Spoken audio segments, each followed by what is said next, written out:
I am, Dan. Thank you. Okay, thank you. All right, fantastic. It's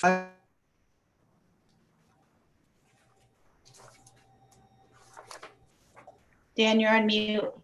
I was going to say, I can't hear you, Dan. I'd like to call to order the meeting of the Nantucket Memorial Airport Commission for July 14th, 2020. I am first going to review the virtual meeting statement. As a preliminary matter, I'm Daniel Drake, Chairman of the Nantucket Memorial Airport Commission. Permit me to confirm that all members and persons anticipated on the agenda are present and can hear me. Members, when I call your name, please respond in the affirmative. Arthur Gasparo. Here. Jeanette Topham. Aye. Tony Buscarin. Here. Unfortunately, Commissioner Planzer cannot be with us because of a family emergency. Members of the staff, when I call your name, please respond in the affirmative. Tom Rafter. Here. Noah Carberg. Here. Jamie Sansbury. Here. Lily Sylvia. Here. Katie Perales. Here. Anticipated speakers on the agenda. Rich Lasden from McFarland Johnson. Here. Mina Vicarius from Anderson and Krieger. Here. Brian Turbot, Director of Municipal Finance for the town of Nantucket. Present. Good afternoon. This open meeting of the Nantucket Memorial Airport Commission is being conducted remotely, consistent with Governor Baker's executive order of March 12, 2020, due to the current state of emergency in the Commonwealth due to the outbreak of the COVID-19 virus. In order to mitigate the transmission of the COVID-19 virus, we have been advised and directed by the Commonwealth to suspend public gatherings, and as such, the governor's order suspends the requirement of the open meeting law to have all meetings in a publicly accessible physical location. Further, all members of public bodies are allowed and encouraged to participate remotely. The order, which you can find posted with the agenda materials for this meeting, allows public bodies to meet entirely remotely, so long as reasonable public access is afforded, so that the public can follow along with the deliberations of the meeting. Ensuring public access does not ensure public participation unless such participation is required by law. This meeting will feature public comment. For this meeting, the Nantucket Memorial Airport is convening by video conference via the Zoom app and broadcasting on the Town of Nantucket YouTube channel. Please note that this meeting is being recorded and that all attendees are participating by video conference. Accordingly, please be aware that other folks may be able to see you and to take care not to screen share your computer. Anything that you broadcast may be captured by the recording. All supporting materials have been provided to members of this body and are available on the town's website unless otherwise noted. The public is encouraged to follow along using the posted agenda unless I note otherwise. Meeting business ground rules. We will now be turning to the first item on the agenda. Before we do so, permit me to cover some ground rules for effective and clear conduct of our business and to ensure accurate meeting minutes. I will introduce each speaker on the agenda. After they conclude their remarks, the chair will go down the line of members, inviting each by name to provide any comment, questions, or motions. Please hold until your name is called. Please remember to mute your phone or computer when you are not speaking.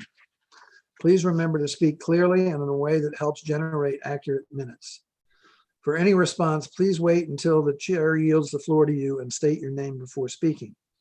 If members wish to engage in a conversation with other members, please do so through the chair, taking care to identify yourself. For items with public comment, after members have spoken, the chair will afford public comment as follows. Staff will activate the chat feature on YouTube. Members of the public who have comments or questions can use this feature to communicate with the public body. Instructions are on the town's website. The chair and or staff will do their best to address the questions or comments. Finally, each vote taken in this meeting will be conducted by roll call vote. Again, I would mention that this meeting is being both audio and video recorded. With respect to the agenda, I would like to note two changes. Items 4 and 5, the election of officers, and the airport manager contract discussion are going to be postponed until the next meeting to allow participation by Commissioner Planzer in those discussions. Otherwise, are there any comments on the agenda? No. Adopted. All right, Mr. Rafter, do you want to go through the pending leases and contracts, please? Sure. The first one we have is an operating agreement with American Airlines. It's their standard seasonal airline agreement for $8,940 plus landing fees. The next we have is a lease agreement with Hyannis Air, doing business as Cape Air Nantucket Airlines. Again, that's their terminal airline agreement for $96,480 plus landing and freight, and a $1,500 business fee. The lease agreement, the next one is another lease agreement with Wiggins. That's their annual operating agreement. They fly for FedEx and UPS freight, plus they pay landing and freight fees. We have a contract with McFarland Johnson for on-call services. We put this out for proposals. We reviewed and selected 2 firms. McFarland was one. The other you can see is Stantec, and we're hoping to have that contract for next month's meeting. It's a 3-year agreement for on-call engineering services. Next, we have a contract amendment with Highway Safety Systems, $0. It's a change order to the current contract, and it removes the runway 1230 markings work from the markings project. It was an ASMP grant, and they essentially had limited materials and funding, so we could only do runway 1533. Next is a contract with Stanley Access Technologies for 3-year maintenance contract for our automatic doors for $74,250.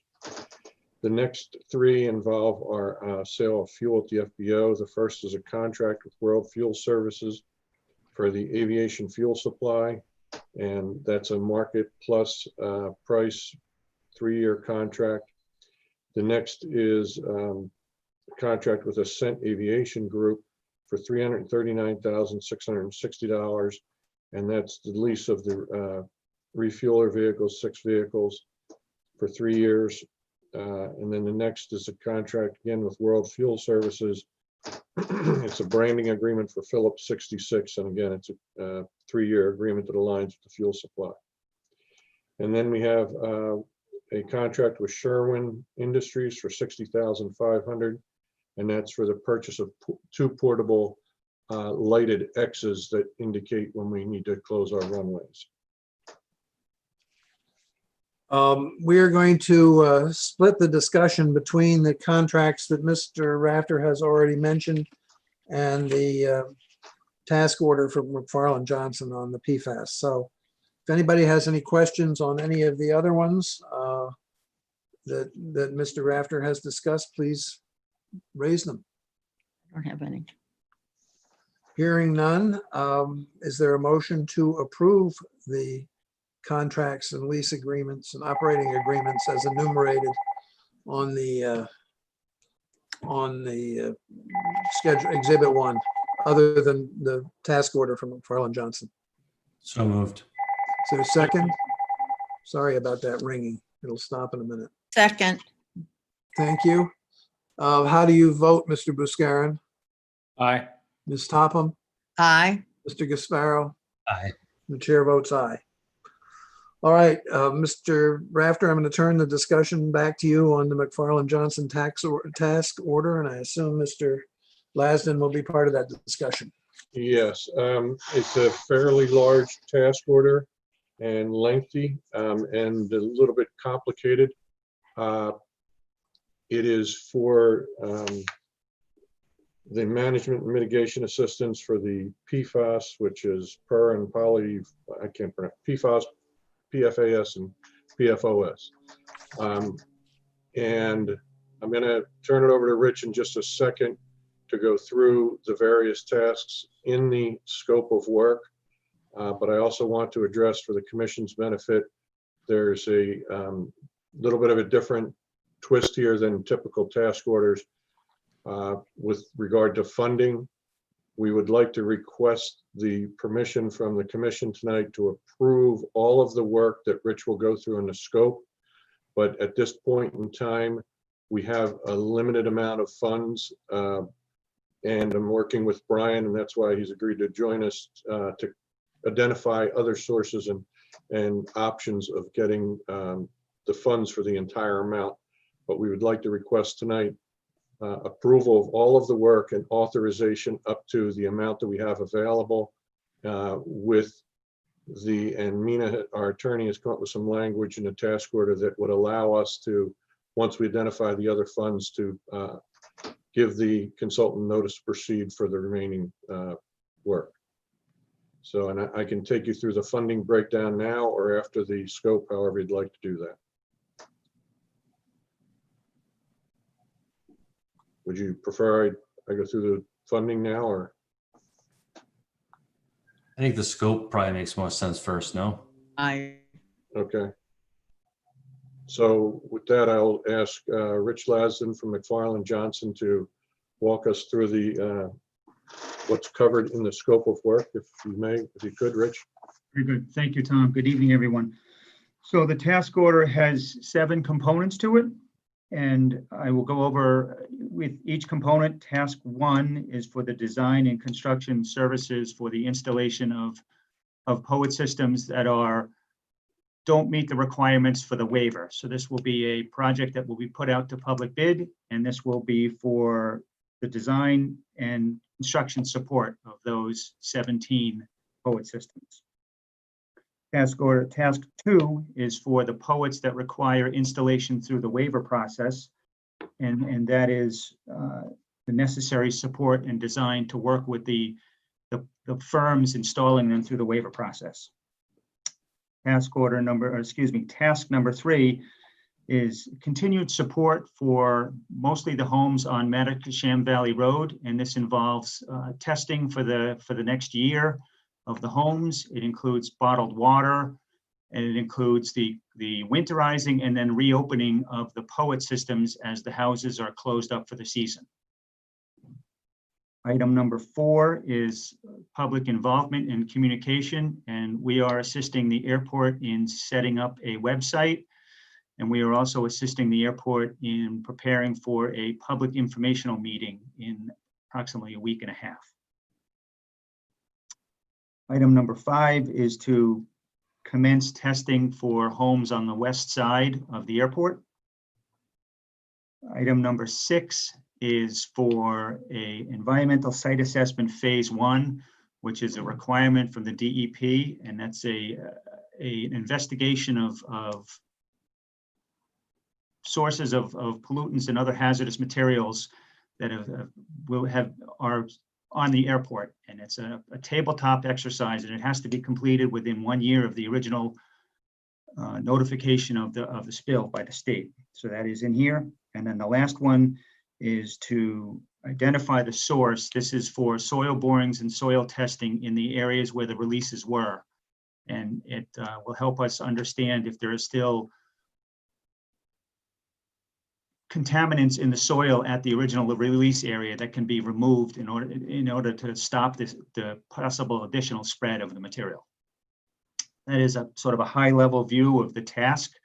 I'd certainly open up to anybody that has any discussions on each individual piece.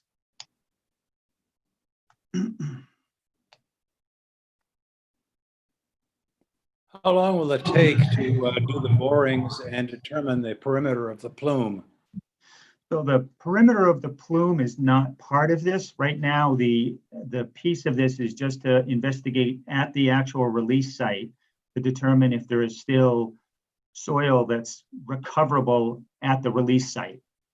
Determining the diameter of the plume and an investigation of plume for remediation is a future task. I think that's I think that's something we might want to reconsider. I think that we should determine how big the plume is as soon as possible. It would appear to me that it might be small. And if it is small, it would be useful to have that information sooner rather than later. I wouldn't delay a bit on that. Okay, we will we will continue that discussion. Thank you. We'll look into that. Mr. Chairman?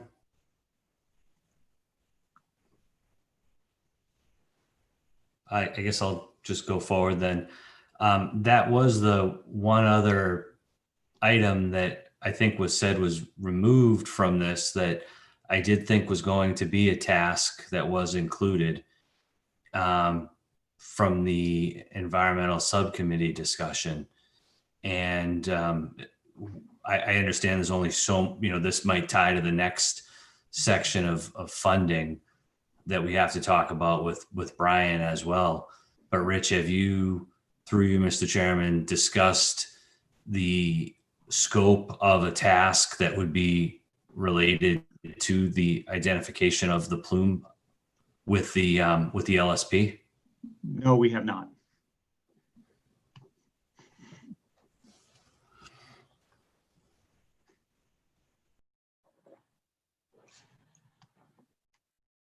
What do we have to do to expand the investigation of the plume? Maybe Tom could comment on that. Or Noah. That's beyond my scope. I'm not the expert in this one, Tony. I didn't want to begin to from a comment.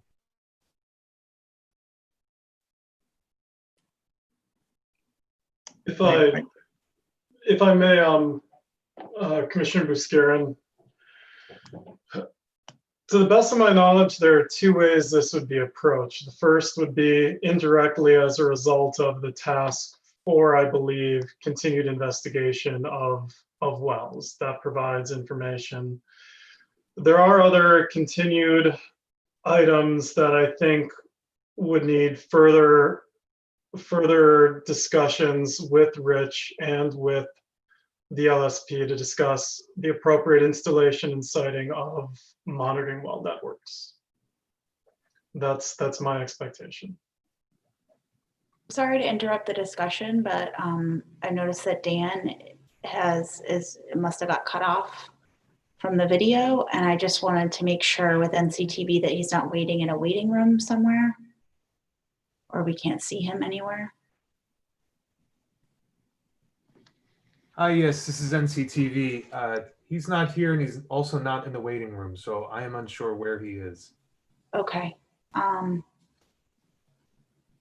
I just received a message that he lost his internet and asked if I would take over until he's able to recover that. So we'll proceed, with this discussion at this point. I think that there was, discussion at the environmental subcommittee meeting that was, predecessor to this in terms of, a monitoring well network that would serve two purposes.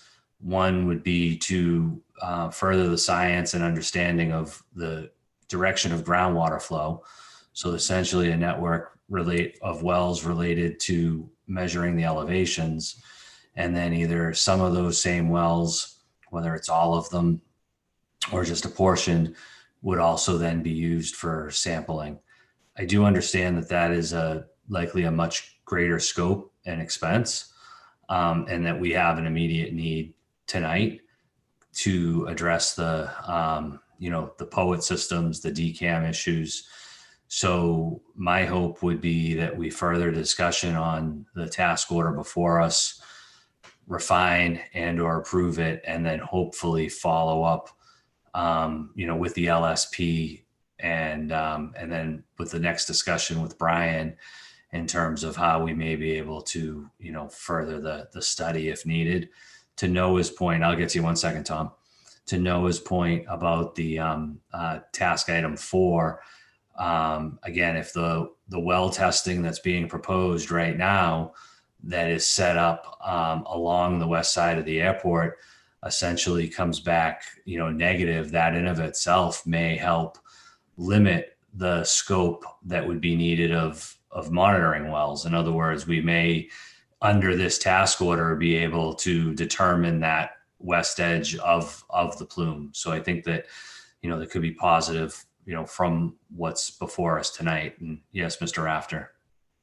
Yeah, Commissioner, I just want to explain, this isn't necessarily the end of our, PFAS involvement.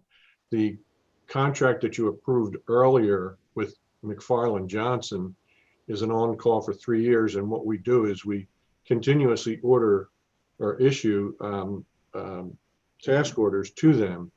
So this is one that we're talking about. I think a follow-up one would be, just as you're saying, as we refine and get more information, the next phase or whatever we look at is, where is the plume? We certainly want to start identifying where this is really coming from. There's a number of things. I think we're trying to address the immediate health issues, I believe, in this task order.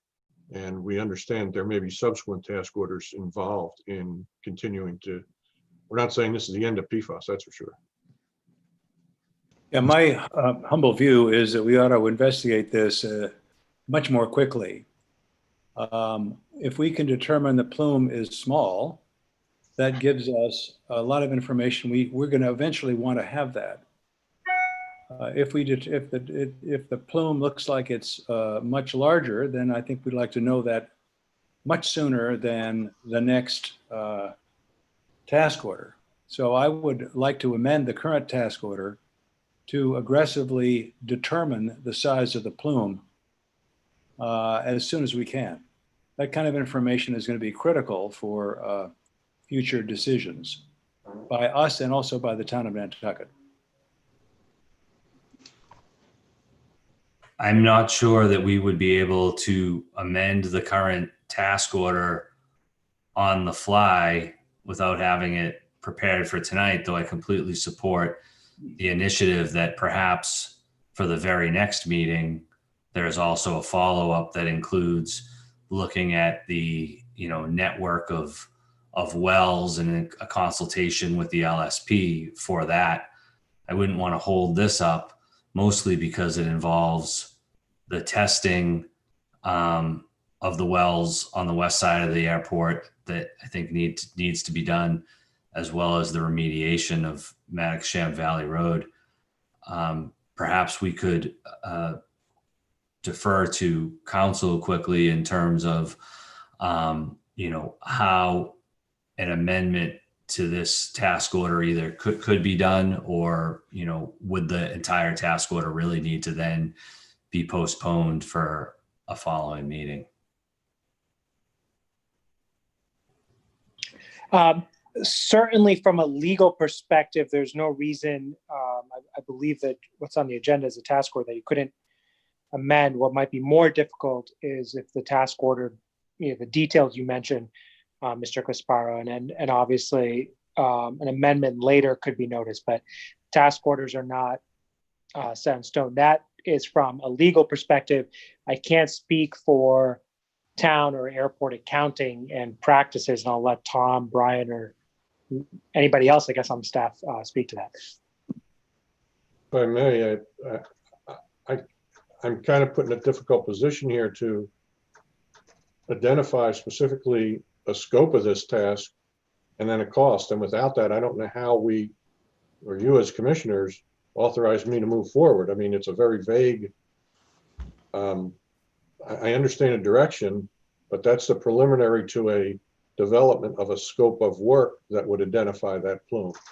In other words, you're with all due respect to our consultant, we're opening up everything and saying, just go forward. We don't know what we're really giving them the authorization for.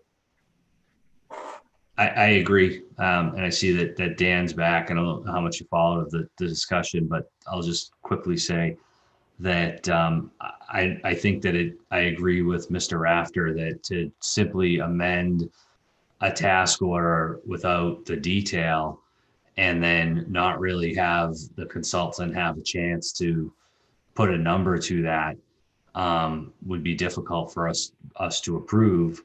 Though I think we could have a follow-up item to discuss the future task order and, work that the commission and or consultant may feel is necessary to continue with this. I missed all that because I was totally off the internet.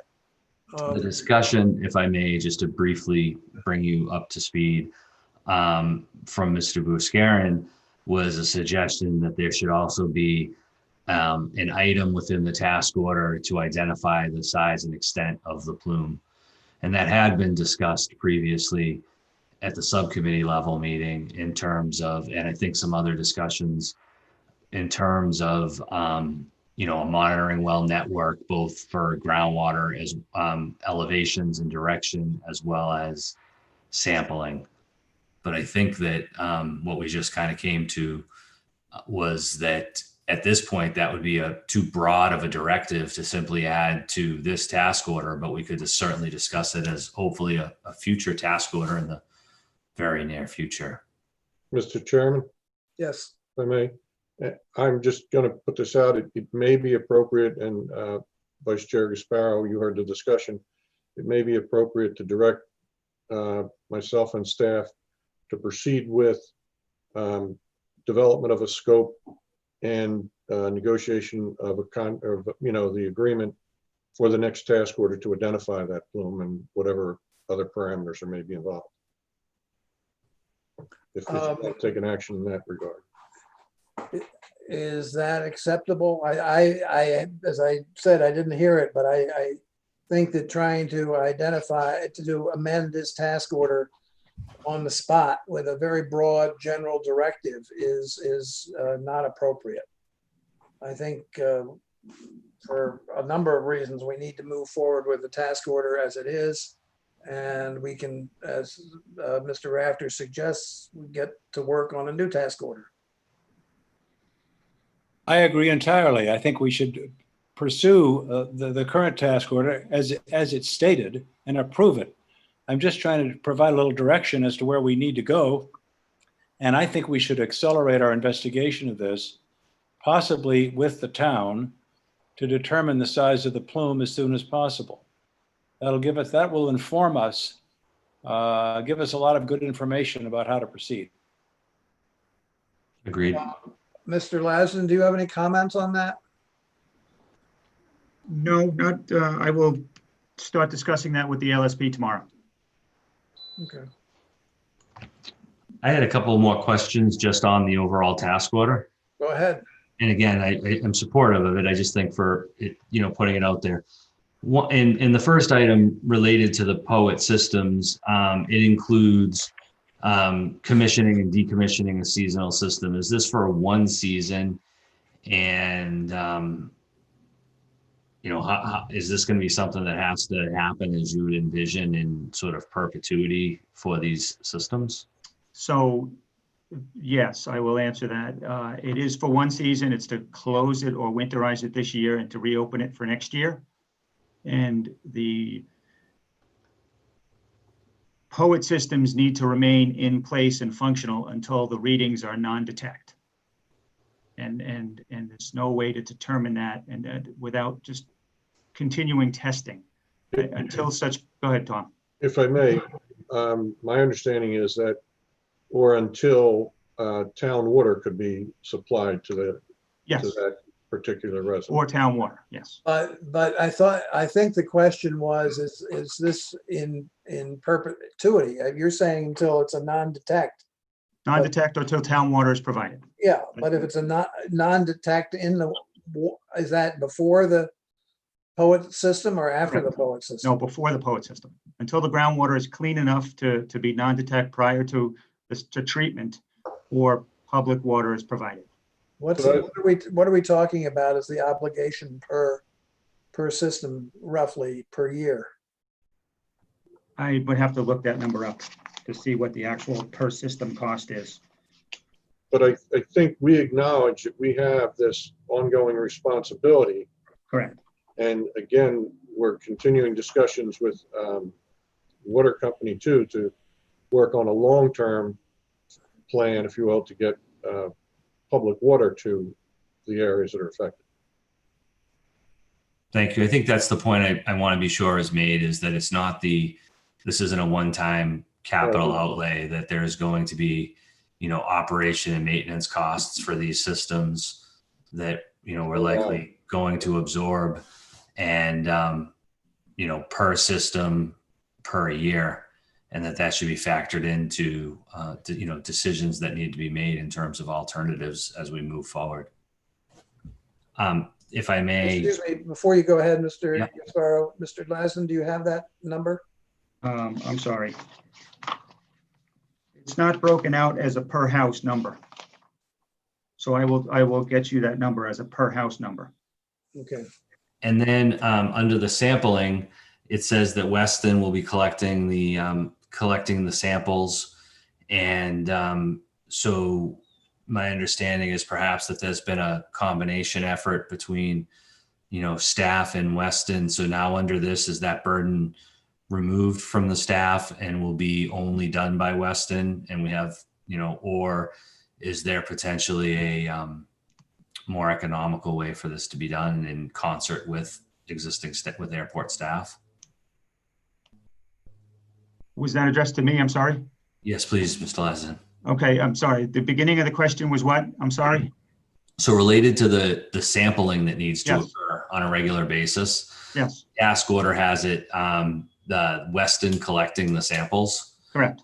And so, is there perhaps a way that this could be done more economically? And Mr. Rafter, I see has his hand up, and maybe it shouldn't happen. I guess just a discussion to be sure that, there's some shared workload that can be, if it can happen here, and how do we keep our costs to the extent possible on things like sampling in check, because we're going to have other costs that are somewhat uncontrollable in terms of the remediation and the lab costs.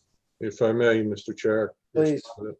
I appreciate your interest in keeping our costs low, but my understanding in further discussions with the water company and other people involved in this sampling, that it is a very, very technical issue with regard to how you do it and chain of custody. Things like the person doing the sampling can't use certain toothpaste or deodorants the night before, and so on and so forth. It's a very technical process, and I also believe they may even have to be licensed. Okay. So I don't think the staff is capable of doing that. And what about, never mind, that's fine. Thank you. And then I think the item for sampling of the west of the airport is, one of the things that I'm very happy to see included there, and had been part of the, recommendations of the environmental subcommittee. And how long do you, and, if we sign this tonight, could we get just some discussion in terms of timeline for that to happen and for folks to get results back? And If I may, Mr. Chairman, Mr. Gasparo, the LSP is working right now as we speak on access agreements for the homes on the west side. So once access agreements are obtained and authorized, testing could start next week, or sample collection could start next week. Excuse me. Sample collection could start next week. And I believe in a previous meeting, you said that the testing takes roughly 10 days, Correct. 10 business days. 10 business days after the receipt of the sample. so the that sample gets, has to be, I'm sorry, Mr. Gasparo. go ahead. I'm sorry. I was going to say, so after the sample is obtained, then it has to be mailed to the lab. And then after receipt at the lab, it's 10 days to get the results back. So there is a travel time in the middle.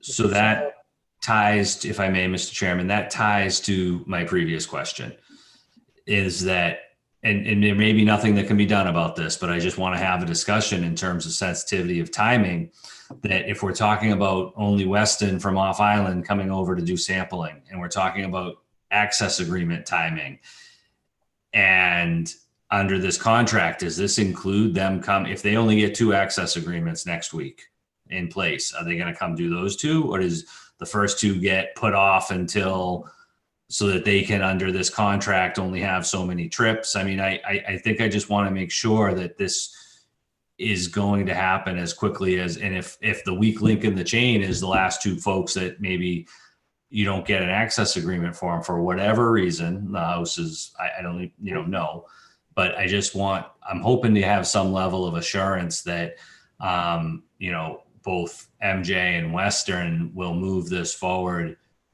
as quickly as possible, not just and understand that if it means you can only come do 3 tests next week, you do the 3 tests, or is it, going to be set up differently? So, go ahead, Mr. Rafter. Just historically on Mattox-Sham Valley Road, we faced some challenges there because there are a number of seasonal homeowners, and the access agreements came in dribs and drabs. In fact, I think I just signed one today for Mattox-Sham Valley Road. But Weston was very responsive in doing them in groups and getting them together as quickly as they could. So essentially, though, we turn around those access agreements the minute, a homeowner signs it, the LSP reviews and just emails it, we sign it, email it right back. So, but they have been very responsive in grouping that together and getting as many done as possible. I think we'll probably have a better chance, especially given the time of year, of getting more access agreements back quickly and doing bigger chunks of sampling at a time. I don't want to speak for the LSP or. I did ask the LSP in one conversation about once this thing is signed and sealed, how long it would take them to do all the sampling. And they said their comment was, obviously all other things being equal, 2 weeks. Well, hopefully we get the access agreements, and I guess I would just say that if there is, if it does need to be broken down to move some ahead, more rapidly because you're able to get those agreements, I do hope that would happen and not be limited by, the number of trips that they've allowed for in the contract. That's all I have on that.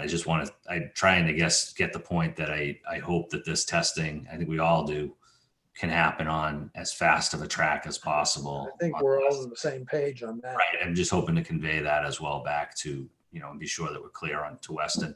The other item 4, the community outreach, I think it's important to spend a couple of minutes commission wide on that and what that's before you get to that. Yeah. On, I guess it's item 3. Did we display the map of what we're planning to test in the second phase? I believe Noah was going to display that.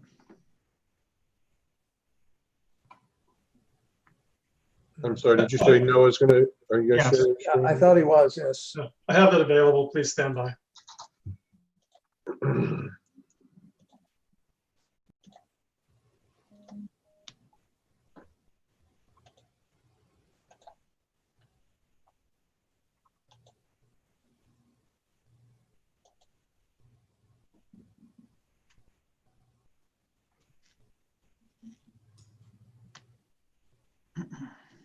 How is the size for everyone else viewing?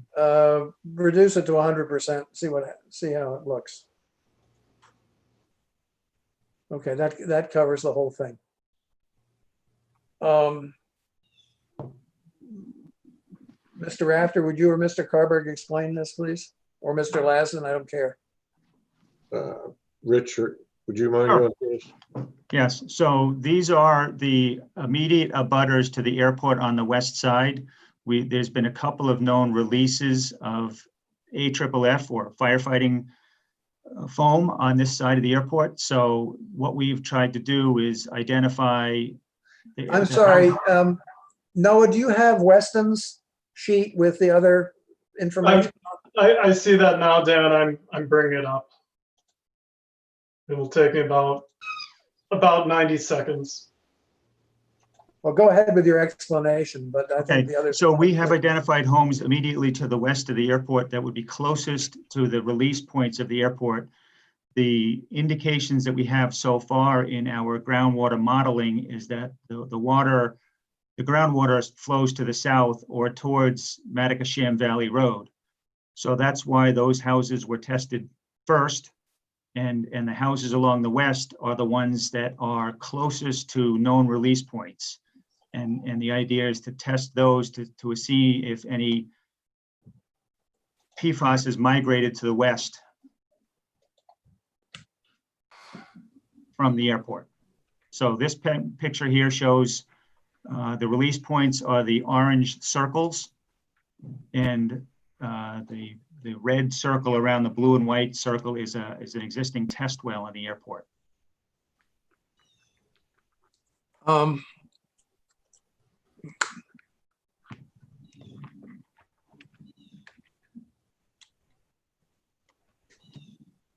I think we're getting your screensaver, Oh, Noah. no, we got you and your daughter. My apologies. There you go.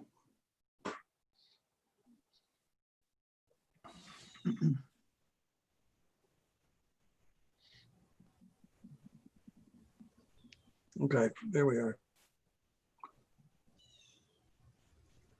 So the orange circles are release sites. Correct.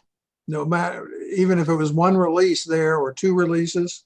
They are, the airport has data that they provided to us on where their use or releases of this product was, either for testing purposes or training or actual use of the firefighting foam. But these are the locations that they have been provided from the airport through this process.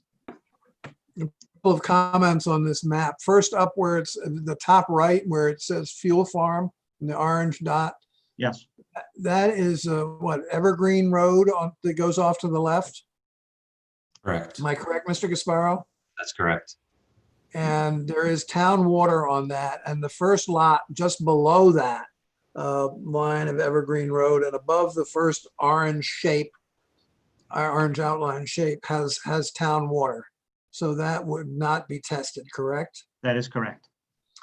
And the other thing I would point out is that there is one just to the left of the south, what's it say? I can't read it. South something, the next test site down, south ramp.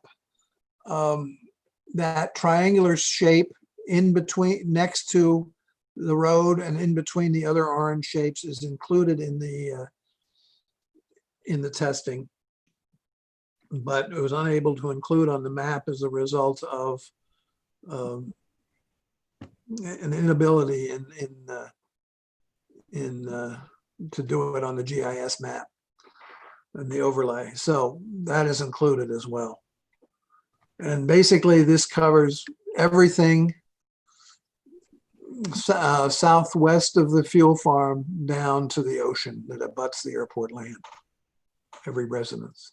Some of them have more than one well. And those are all included. That's correct. All right, thank you, Noah.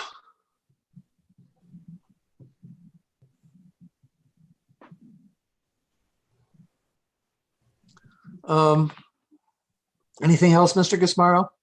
Let me just bring the task order up, but I think that gets to, just Yeah. whenever you're ready to get to Public communication, yes. right. Do you want to talk a little bit about that, Mr. Rafter and Mr. Laston, what is envisioned here? So right now we are working with the airport in preparing a web page that will be attached to the airport's web page, and on that web page will be information on this project, including the regulatory documents that we have to provide, information from the DEP and the EPA, and reports as we generate them on the project will be on that website, along with comment cards on how people can send questions in to this regarding this project. And you'll also include updates on testing, Absolutely, yes. As we but get not that, by specific property, just numbers of those included. I believe the test reports do not have property names on them. They have identifier numbers. Okay. And then we were also working on a public informational meeting for approximately a week and a half. And I'd just like to mention on that meeting, we've asked that we do it in the format that the select board is currently using. The one we're using tonight is, in my personal opinion, a little cumbersome for people to do interaction. So for the public meeting, public information meeting, we would look to make it, I believe it's a Zoom meeting versus YouTube or something, but it allows the community to actually be involved directly in the participation. So looking to do it that way. There's also a number of other, for lack of a better term, interactions here that are required in a public communication. And I think they're majority, everything's listed through here, what's included. Log of public comments, those types of things.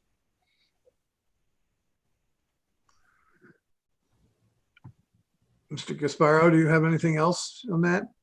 I would like to be sure that the website, and I think Mr. Lasden, addressed this, but that, all the actual regulatory documents will be populated on the website, and it won't simply be a link then that a citizen has to go find something somewhere else. So if there's a document that was prepared by, RLSP, or if there was a response from DEP or an addendum, that those will be there as PDFs, easy to find and transparent.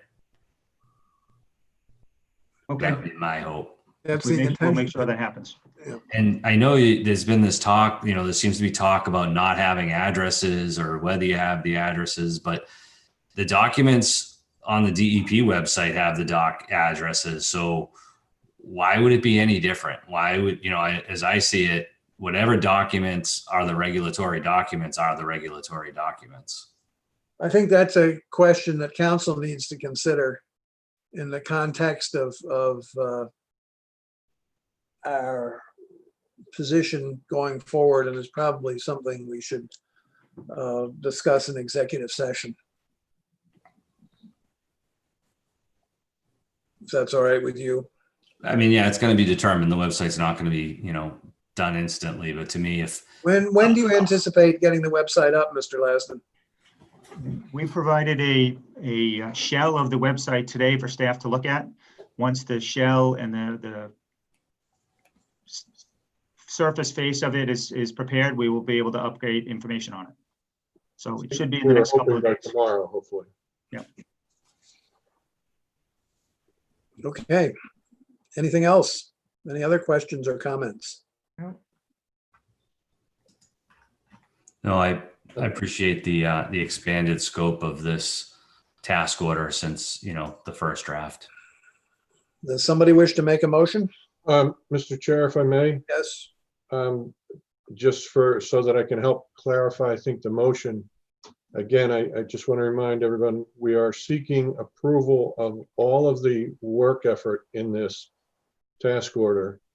But right now at this given time, because of the limitations that I think ourselves and through Brian, that we're facing funding wise at this point in time, we have to put a cap on for the short term until we can hopefully maybe work through and obtain other funding sources through the appropriate mechanisms. As you know, we have a bit of a cumbersome system sometimes that we have to go through annual town meetings. So I'll let Brian address that in a minute, but I just want to give you an idea of the amounts that we're talking, if you don't mind. The current task order is at $963,000. There's $340,000 that we need to do some of the actual construction. So the total for those two items is 1.3 million. We have a capital appropriation of about 500,000 through other operating accounts that we will work to do some cash flow on. We're going to identify about another 350 for a total of 850,000. But what I'd like to ask is that this task order at this point in time, McFarland Johnson be authorized up to a cap of $510,000. And we will seek to get the additional excess funds through other alternative means. I've had some conversations with Mr. Turbot, and I'm not saying it's easy. I'm not saying it's possible, but I don't know that it's impossible. So, Brian, I don't know if you can speak to that at all. Or Well, could I just ask a question? Could a motion be made to approve the task order subject to available funding? And I'm sorry, I should have identified that. Mina, our attorney, had provided language that basically said we'll authorize you up to this cap and the remaining work subject to identification of available funding. Okay. So the reason again is we don't want this work to stop. We want to proceed as quickly as possible to identify the other funding sources. And if we can do that, we want to, get this work going. So. Right. Mr. Chairman, Yes. can or should we have a discussion then with Mr. Turbot before this motion? I mean, is there a way to get this funded now? Mr. Turbot, would you mind responding to that? Sure. So thank you. So this is really, as I've talked to, the airport manager, Tom, about this, Chapter 44, Section 31 is what governs appropriations, and the inability for me to sign a contract for more than the appropriation, which is where this conversation has kind of gone in the when the task order came in. I think substantially more than what we had allocated at the annual town meeting in June. Within the provisions of Chapter 44, Section 31, there is a provision for to spend in excess of appropriations. It does, and we've already started the process internally. It requires a letter to the Director of Accounts at the Department of Revenue for authorization to do it. But the first step is that the Select Board has to declare an emergency. There's two ways that you can spend in excess of appropriations. If the governor declares a state of emergency relative to the issue you're facing, then that is declaration enough, and it would be authorization for you to petition for the approval to spend in excess of appropriations. In this instance, since we don't have that type of declaration, then we would need to ask the Select Board to declare an emergency under the statute, which would then enable us to send the letter to DOR. And that letter basically just says that the Select Board has declared an emergency on such and such a date for the particular reason why they've declared it. And it also then outlines what a reasonable estimate of the costs are going to be now associated with the emergency that's been declared and the request to spend in excess of appropriations. Now, it doesn't mean that we can't go back and ask DOR for a second authorization if those costs were to exceed what the estimate was. But it just, DOR likes to have an understanding of what the expectation is. They just don't want to give you a blank check to write. We've also talked about how we would ultimately deal with this in excess of appropriations. We would have to deal with it before June 30th. Because it's in fiscal 21, so we would have to deal with it before June 30th of 2021, or else we would have some issues, not only closing the books, but getting retained earnings, free cash certified, and then also setting the tax rate. We've also I've talked to our financial advisors, Hilltop Securities, who helps manage all of our bond sales. And we've had conversations with bond counsel subsequent to my discussions with Tom, Noah, and Jamie about funding this. And we could ask at the annual town meeting for an authorization to borrow to fund whatever hadn't been funded above. So anything above the 500,000 original appropriation, if the airport wanted, we could put forth a borrowing article. It could be funded through retained earnings. It could be funded through transfers from the operating budget, if that was available. So there are ways to deal with this. The most immediate piece that we really have to deal with is getting DOR to authorize the expenditures in excess of the appropriation in the account, because once we hit that 500,000, I would be precluded by law without it from signing a contract or authorizing payments on the warrant. Is that true? Excuse me, Mr. Turbot, is that true with respect to funds transferred from other operating accounts? Well, it's whatever fund. Yes. So this capital account and the capital account, which has $500,000 of retained earnings in it, has a statutory limit of 500,000 without either another transfer in at an annual town meeting or a special town meeting, and or a petition to spend in excess of appropriations due to an emergency situation. So it's true for every account that exists in the general fund, the enterprise funds, and or capital projects funds. And 2 years ago, everybody I'm sure remembers the catastrophic failure of the sewer force main. We went through the same exact situation and got the declaration from DOR to expend to be able to solve that problem as well. So it's something we've already started working on after the conversation that I had with the airport manager, so that we can hopefully get this taken care of in an extremely timely manner. I don't envision that in the, I'll say, 2 to 3 week process that would take from the select board to DOR responding. I don't envision that we're going to spend $500,000. So I think that we're fine, or the 963 or whatever number the airport feels comfortable with out of their operating budget on a temporary hold. So I think that we can manage this and be able to continue the work and not create a more difficult situation than the airport commission is already dealing with. Thank you. Any other questions of Mr. Turbot? Thank you, Mr. Turbot. That's very helpful.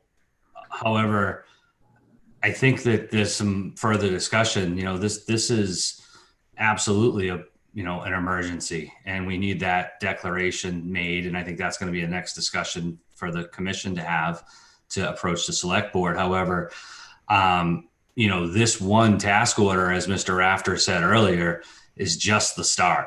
Mm-hmm. So how do we handle that? There's only a certain amount of POET systems that were included in this task order.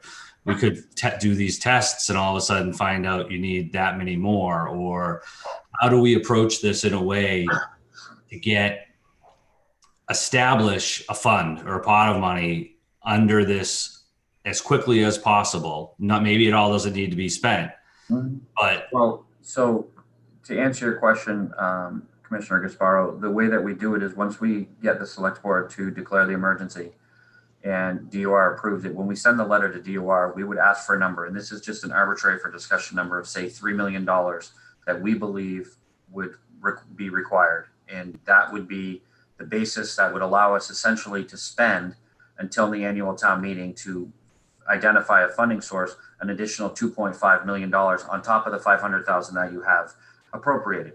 If during the course of dealing with this, it came back that we needed to spend, again, just for discussion, please don't take this as any of the numbers, it required another $4 million, we could simply subsequently file another letter or request another authorization to spend in excess of that appropriation, documenting why the additional money is needed to DOR to allow us, if that timing was such that it was before an annual or a special town meeting could take place, where we could obviously authorize a larger funding amount. So I think that there is mechanisms in place, and obviously, given the uncertainty with this, we would most likely ask for a number that is would be reasonable to be able to get us hopefully to a town meeting and not have to go back for a second not emergency declaration, but authorization. But there are provisions to allow for subsequent authorizations if the remediation of the emergency requires additional funding. And then at town meeting, we would have to have a funding source identified to fill that gap from the authorization. And most likely, I would surmise that we would probably be talking about a borrowing authorization to be able to do this. And then we would immediately subsequently obviously go out and issue short-term notes to cover that deficit, because it would have to be closed by June 30th. That answer your question, Mr. Gasparo? I think that was pretty clear. Yeah, no, that's very helpful. And I think we'll have to have a follow-up to the task order to discuss that. Brian, you said June 30th a couple times. Did you mean July 30th or? No, June 30th is the end of our fiscal year. Next year. Of June 30th of 2021, yes. So the authorization is in fiscal 21, would be for during fiscal 21, and any deficits related to either operating capital accounts, wherever this authorization was granted to, would have to be closed by June 30th of 2021. Now, that closing could be a borrowing authorization, in which case we would issue notes to ensure that the deficit was closed. It could mean that we issue more to continue moving on past that, but any deficits lawfully have to be closed by the end of the fiscal year that they're incurred in. Thank you. That does answer my question, though. I do hope we will get back to this at this meeting. Excuse me, I'm just going to interrupt for a moment. I have Jeanette on the telephone, so she can hear you and she can talk to you through my speaker. All right, she can't hook up. She's having trouble hooking up. Okay. I'm going to mute us, and I will unmute us when you need to talk to Jeanette or Jeanette needs to talk to you. Okay, why don't you ask her right now if she has any questions for the, Do you have any questions, Jeanette? Excuse me. Okay, could you hear Jeanette? Maybe just Brian was explaining about the money and stuff. I didn't hear a lot of it, but I got the gist of it. And you guys can hear Jeanette, correct? yes. Okay. All right, that was very helpful. Thank you, Mr. Turbot. Any other questions or comments? I think what I would suggest that we do is there's another item on the agenda, which is the update for the PFAS investigation. And I think that's where I will suggest we take up the issue of, well, we could do it now, take up the issue of the emergent request of the Board of Selectmen for an emergency declaration.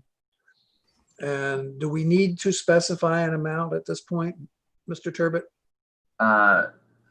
No, I think that I would work with you don't have to specify an amount for the emergency declaration. We would specify an estimate or give an estimate in the actual letter that we send. And I could work with the airport's consultant through the airport manager and the assistant manager on coming up with an amount that is reasonable and doesn't give DOR heart failure, but also gives the airport the latitude and the flexibility to accomplish what they need to. Mr. Gasparo? I'd like to make two motions if I could.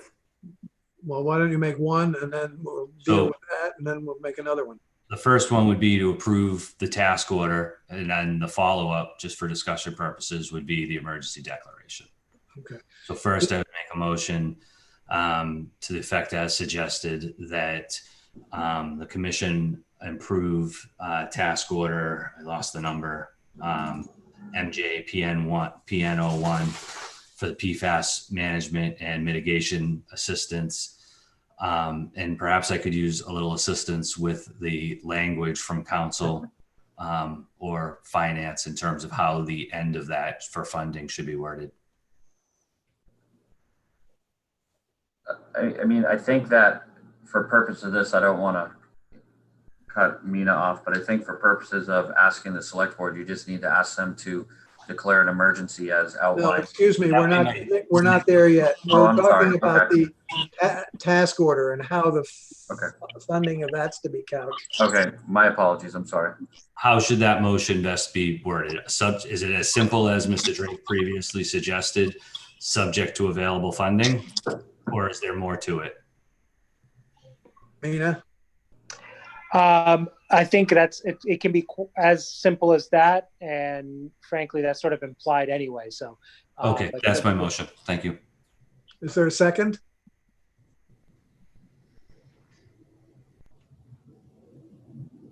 Mr. Buscarin or Ms. Topham? Aye. Sorry. Are you seconding it? Ms. I'm seconding it, yes. Thank you. Is there further discussion? The motion on the table is to approve the task order subject to available funding. How do you vote, Mr. Buscarin? Aye. Ms. Topham? Aye. Mr. Gasparo? Aye. And the chair votes aye. Mr. Gasparo, would you like to make your second motion? I would like to make a motion that we request that the select board declare an emergency health situation due to the, how should I put it, occurrence of PFAS In the groundwater. in the groundwater. I'll Is there second. Thank you. Is that sufficient, Mr. Turbot, do you think? I believe it's sufficient to ask to request it of the select board, yes. Any further discussion on the second motion? Just discussion. How Yes. do we move this along as quickly as possible? They have a meeting tomorrow night. I understand the meeting's already been, posted, open meeting law concerns, but is this something that, we're able to approach the chair for an item not otherwise anticipated, 48 hours and move this along as quickly as possible? Is that necessary, Brian? Or is it better to formulate this, the number and pull it all together and try to get on their agenda for next week? Well, I think it's a good question. I hadn't actually thought that all the way through that. We'd have to formulate a letter that they would have to I think they have to read and then vote on for that, which I don't think we've started the rough outline of the letter to DOR, but I don't know that the declaration letter has been started. So I could talk to the town manager in the morning and see what she thinks is the best course of action, and really get that back to the to the airport manager. If she thinks it's worthwhile to try to add it, even though. Well, my question of you is at that time critical, and I know Mr. Rafter has a comment or question. Yeah, just my comments. Two items I think here. One, we talked earlier about additional work, and so that's going to have some other financial impacts, and we're going to need to know a little bit more about that to get a more informed number that we can petition them for. And secondly, I think if we're talking about the difference between a week, as I think Brian indicated earlier, I don't think we can spend 500,000 in a week. So I'm not sure if it's. I understand we want it done and we want to have that availability, but I don't know that 1 week's going to impact us negatively in terms of performing the work. Mr. Chair, if I may add, I would also, I can't speak for town council on this, but if there is doubt about whether this is an unanticipated event from the select board standpoint, I would rather, for your perspective, not be asking DOR for something that got approved with any sort of open meeting law question around it. Yeah. So, Thank you. so I tend to agree that you should wait till next week. Everybody in accord on that? Yes. I think that still means, we want to make sure, they're going to post that by the end of this week. So Right. it doesn't really take a lot of pressure off, but I do agree. And I just wanted to it doesn't change my motion. Just want to make sure that, it's going to be something that's understood the nature of the emergency. Is there any further discussion on Mr. Gasparo's motion? No. How do you vote, Ms. Topham? Aye. Mr. Buscarin? Mr. Buscarin? You're off mute. Aye. Thank you, Mr. Gasparo. Aye. And the chair votes aye. So we have the task order approved. We have the request for emergency declaration approved. Is there anything else we need to do at this point? Before we get to, we'll get to the update in a few minutes, but I think we're all, Mr. Rafter, are we all set? I believe so. All right. Thank you, Mr. Turbot. You're welcome to stay if you'd like, but you may have other things you would rather be doing. Thank you, Mr. Chairman. Have a good evening, everyone. Thank you very much. Thank you. I would mention that I will explain this a little more in a minute, but there will be a chance for public comment on this topic after we talk about it under pending matters. Other pending matters, Mr. Rafter. On the crew quarters development, there's been no change there. That's kind of taken a back burner. We have some funding challenges. That the town government study committee, that standing item was for the article that was passed at ATM for a home rule petition, and we're following up with the town on the next steps with regard to sending that to the state and taking it through the appropriate process. The next item we have is the PFAS investigation update. And initially I had considered this as a kind of a dashboard, but I think talking it through, we're going to be doing that on the website, and we'll be directing folks there, and that should be an active website with updates and so forth. We discussed some of that, but I'd like to ask Mr. Lasden if he could kind of go over what some of the next steps are in the actual process. Before he does that, I'd like to just step in here for a moment and say that I know that this is a matter of great concern to the community around the airport, Sham Road, and on the west side. And I speaking for myself, but I'm sure the other commissioners join me in that we are very sensitive to your concerns and to the need to get this thing dealt with as expeditiously as possible. Unfortunately, in certain circumstances, there are obstacles. As you've heard, we have to deal with financing issues. We have to deal with procurement issues on certain of the projects, and unfortunately, these take time. And so I hope that we'll welcome your comments in just a few minutes, but I hope you understand that we are really, we've been working on this for a long time, probably less publicly than might have been appropriate, but be that as it may, we have been addressing it as fast as full on, let's put it that way. So, and again, I hope you understand that we do have your interests in mind. Thank you, Mr. Lassen. Would you go ahead, please? I'm sorry, I'm sorry, Rich, before you go. Yep. In the packet, there was an update that Noah had prepared, and I don't have it handy. Noah, I don't know if you want to go through those quickly, some of the metrics, and then Rich, you can talk about where we go from there at the next steps, which he may cover some of too. Okay. Noah Carberg, Assistant Airport Manager. What I have for you, which is also in a handout, is a PFAS status report, 2 items. First being related to progress on Matacasham Valley Road, the second related to public communication. 15 residential wells have been sampled on Matacasham Valley Road as of this time. PFAS concentrations below the Mass DEP drinking water standard of 20 parts per trillion were discovered in 7 of these 15 wells. PFAS concentrations exceeding the Mass DEP drinking water standard of 20 parts per trillion were discovered in 8 wells over 2 different sampling dates. PFAS concentrations in 6 wells remain undetermined. And a site visit is scheduled to collect confirmatory samples and as many Matacasham Valley Road initial homes as possible, depending on the current status of received access agreements.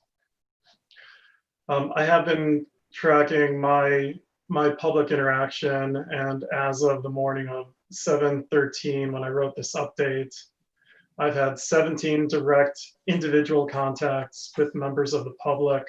At that time, I had 5 to 10 contacts in progress. By this point, I'd assume it's around 22 to 23 direct contacts, and with at least that number remaining outstanding. The universal concern expressed by all residents is that they want their water tested ASAP and that they want clarity on that process. The secondary concern expressed by the public is that communication and outreach needs to be improved. And that concludes the report, the status report. Thank you, Noah. Rich, do you have anything to add in terms of where we're going with next steps? I do. So we are working to obtain access agreements with the remaining homes on Matacasham Valley Road. And then once we get those, we will schedule testing, but we need to have the access agreements first. And so we're working on those. With the homes that we have tested, we are in the process of, some of the homes already have POET systems installed, and we are working on designing the remainder of those systems for Matacasham Valley Road. For them. Could you talk a little bit about that process, please? So yes. The a- design and installation of the POET system. Absolutely, Mr. Chairman. So there are two ways we are procuring these systems.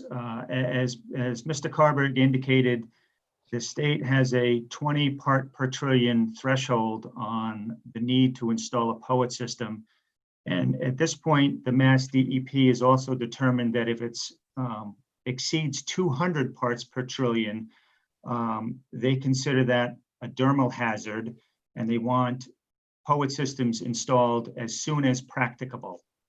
If it's less than the 200, they allow us to install that through a conventional process of designing it and putting it out to bid. So that is how it's been handled up to date.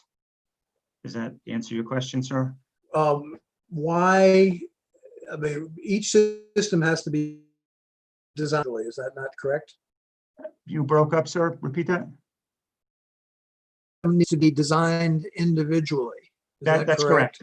Yes, each one has to be designed individually because it depends on the flow of the water out of their well and other conditions such as where it fits in their house, if it can be installed in the basement, or if it has to be installed in a closet, or there's individual house requirements, and then there's also individual flow requirements from the wells that determine the size of the treatment system.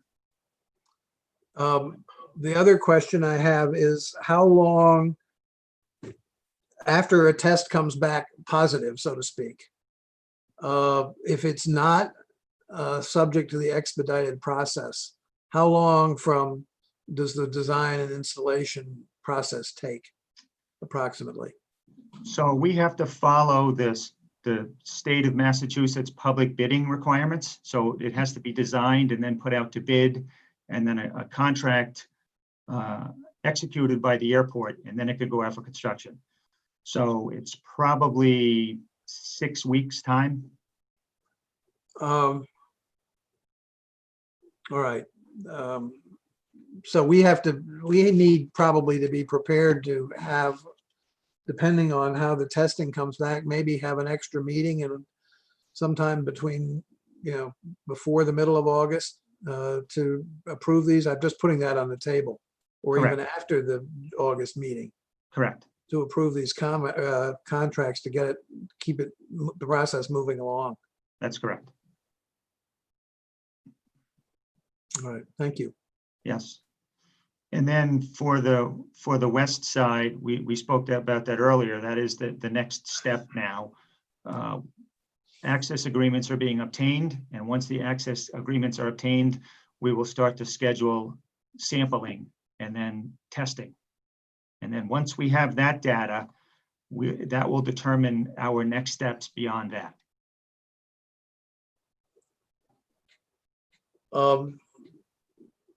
Ms. Tom, do you have any comments, questions?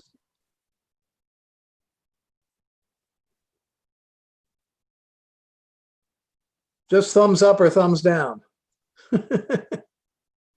You're muted, Jeanette. Okay. Mr. Buscarin, do you have any additional comments on the update? Again, I think we should accelerate our efforts as much as we can to develop information about where the plume is, how big it is. And also one final comment, just because we can reduce by a POET system the state limit of 20 parts per trillion does not eliminate tort liability at all.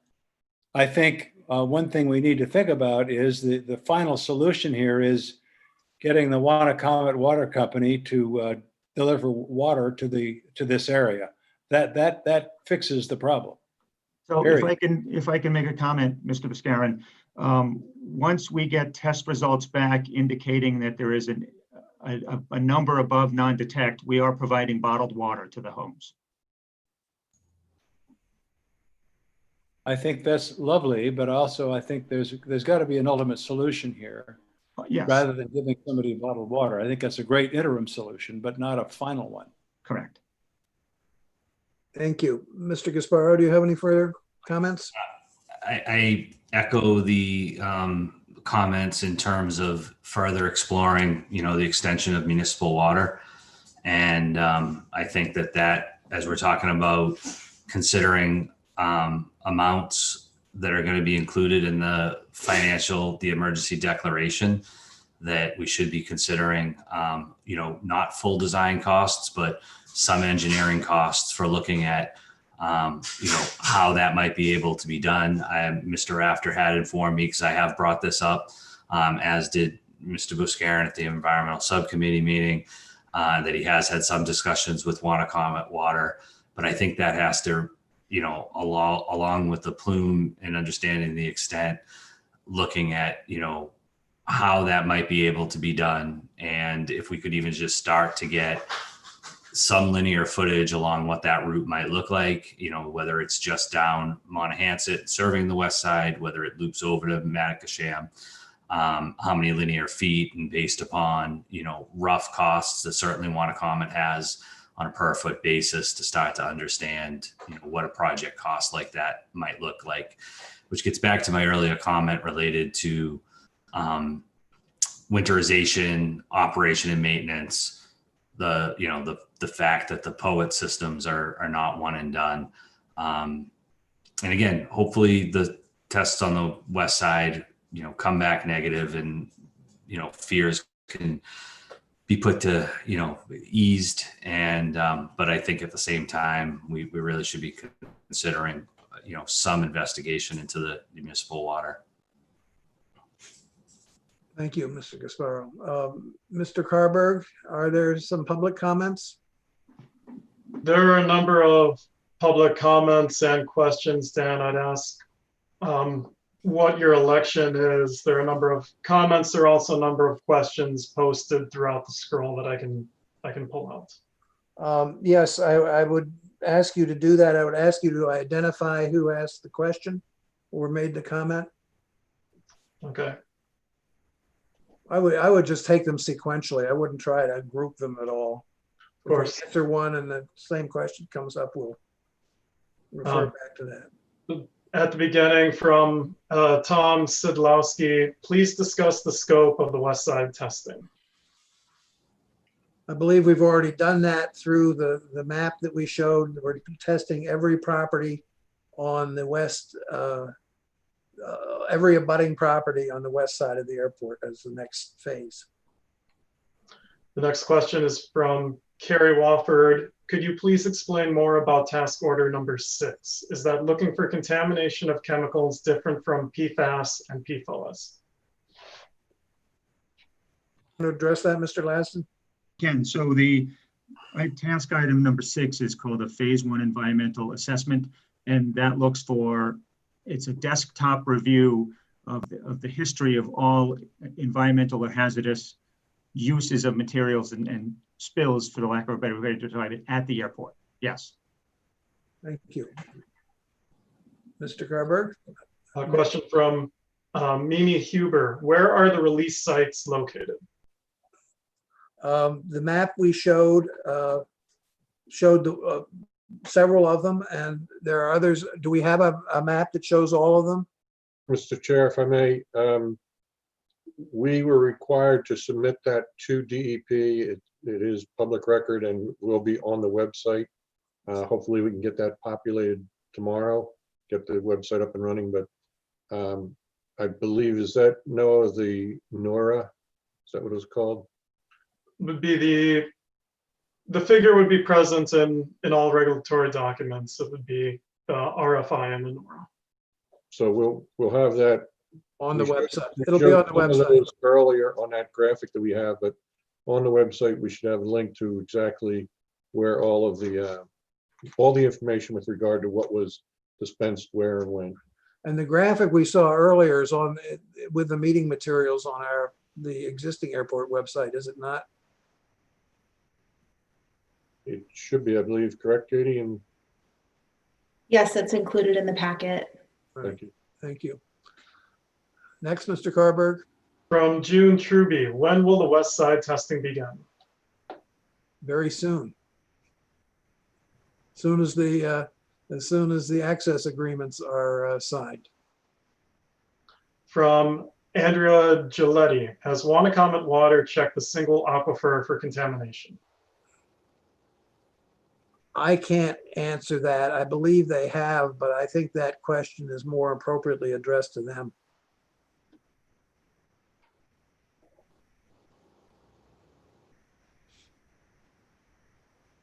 Sorry, Jenna, I'm skipping over the comments and I'm looking for questions.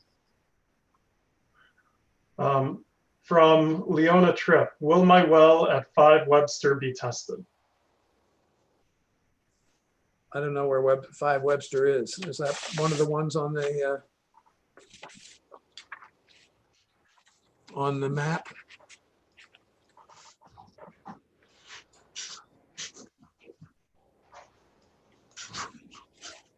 Ask her to, It will not. what? It will I, not? It will not, Mr. Gasparo? It's not on the included? All right, the answer is no, not in the next phase. It's adjacent to one of the properties that will be tested. It's essentially the next row. From a David Sculthorpe, can more houses get the POET system installed? Only if it's required.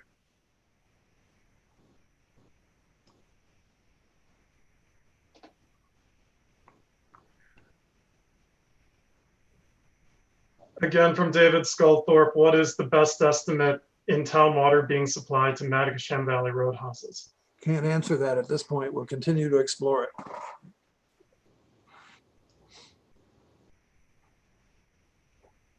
From Emily Molden, I would appreciate confirmation on whether the commission is tasking the consultant and staff to draft a scope for determining the extent of the plume for the next airport commission meeting. The answer is no, but it's part of our task that we're going to undertake in due course, but it's not included in this task order. I think she was asking for the next commission meeting. Well, it won't be ready for the next commission meeting. I mean, I assume she was asking, I thought she was asking for a report.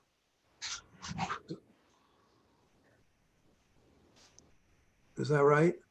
But she's asking if we're tasking staff and the consultant to draft a scope for determining the extent of the plume for the next commission meeting. Oh, okay. I'm sorry. I misunderstood.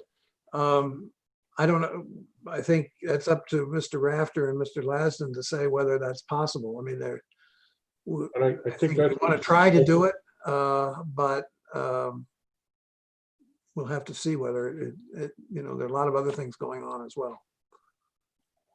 Okay. From Regina Jorgensen, is there any discussion for testing homes / residential wells near the airport, for example, on Macy's Lane? No, there's no discussion of doing anything on Macy's Lane at this point because the gradient flows from the airport are in the opposite direction. Mr. Chair, may I expand? I believe town water may also be available there. Very possibly. I believe this is a similar question from Jerry Zadroga. What about the north side? Again, the answer is the same. The groundwater gradient is in the opposite direction. Okay. From a Sherry Flynn, the report says you will test homes on Monahanset and Orkawa. Why has this changed? I'm not sure what she means, but why has what changed? These are the houses that the environmental subcommittee talked about as being the next phase of testing because they abut the airport. Hopefully we'll get some answers that everybody will be very happy with, but we don't know that for sure. Okay. Mr. Chairman, could I also I think that the airport is testing houses on Monahanset and Orkawar, but not every house on Monahanset and Orkawar. Just the ones that abut the airport. I think that's just maybe some ambiguity and that someone may have read, and it may have been interpreted that, all of those roads were being tested as opposed to the phased approach. Yeah. along the airport. Right. From Margaret Layton, what is the protocol to request testing? There is no protocol. The testing sites are determined by the consultant. From Emily Molden, how was an estimate of 12 POD installations included in the scope for these western properties determined? Mr. Lasden? We estimated it based on the percentage of homes on Matacasham Valley Road that required installations. So approximately half the wells on Matacasham Valley required installations, but we've made an assumption that somewhere around half of these homes would require installation. Thank you. From Peter McKay, will communication be only through a website, not directly to residents affected or tested? How do you communicate with the people? How do you communicate with the people that have already been tested? I'm sorry, separate me. Yes, Mr. Lassen, sorry. Okay, so once contact is made with the individual persons through the access agreement, then lines of communication have been opened up. And we discuss with them access for testing, access for installation of equipment. They contact the team for delivery of bottled water. So they have been contacting directly to the consultant team. So what you're saying, I hope I'm right, you're saying is that the direct communication is pretty constant up through the test results, and then if action is required, through the installation. Correct. From Sherry Flynn, how long have you known about the possible contamination and why were residents not notified sooner? Mr. Rafter, can you address that? The first part was, how long have we known about contamination? I would guess we were sent an RFI from DEP asking for information where we had discharged this, and I believe at that time they indicated that there may be a concern over what the PFAS was. I don't have the exact date, but it was, I really couldn't tell you that. And I'm sorry, the second part? Do you remember, Noah, when that came in? Yes, if I may, our first sample results for Matacasham Valley Road were received in, But when did we get the RFI from DEP? I'm sorry, the RFI was received on March 11th, 2019. And if I recall correctly, at the time, the DEP didn't even have the standard yet for which we could measure to, or what we were supposed to be measuring to. So we're trying to work with them and our consultants to develop a plan for the sampling, and then how far we had to test to. Mr. Chair, may I just add one thing? Yes, please. An RFI, just for those who haven't heard the term before, it's a request for information. So it's a request for written information that already existed at the airport. The NORA, which is what actually required the testing, didn't come till months later, I believe late fall, midwinter even. So it's the RFI wouldn't have been the thing to trigger testing. And I think NOAA had the dates for when the results would have been identified above the 20 parts per trillion, which again, as Mr. Rafter said, was a new standard DEP didn't have before then. Dan, I do have it's a bit of a longer answer, but I do have that prepared if you would like me to go through that for context. You think it's necessary? I think the important part is, as council indicated, the NORA was received on December 6th, 2019. On April 29th, 2020, we submitted our immediate response action plan to DEP. And we started receiving results for Matacasham Valley Road homes as early as May 6th, 2020. Previous to that, we had tested some wells on airport property and received data back in February of 2020. And if I may, some of the reasoning for that was it was very challenging getting access agreements for the homes that were not occupied at the time. We were attempting to make contacts with caretakers and anyone else that we could gain access with. All right, next. From Tom Sidlowski, how will you communicate the time and type of future public meetings? They'll certainly be on the website. We may advertise. But generally they'll probably be posted commission meetings. I would assume, yeah, if they're public, we're gonna have to post them. Right. From Emma Ross, why was no one on the west side notified of the potential on PFAS in the water back in April? We have been drinking this water. Again, it was based on groundwater flows. The flows, as that graphic we put up before showed that the flows are towards Mattoxam Valley Road. I think we're testing the west side, and I won't say in excess of caution, but as a next precautionary step. And but it was not part of the original mandate. From Regina Jorgensen, it would also be nice to know how certain the experts are that this is not affecting the north side of the airport. Can you speak to that, Mr. Lassen? I can. So the data that we have indicates that groundwater from the airport is flowing in a generally a south direction. And the known release points at the airport are on the map that NOAA has shared or that will be available on the website. And so all of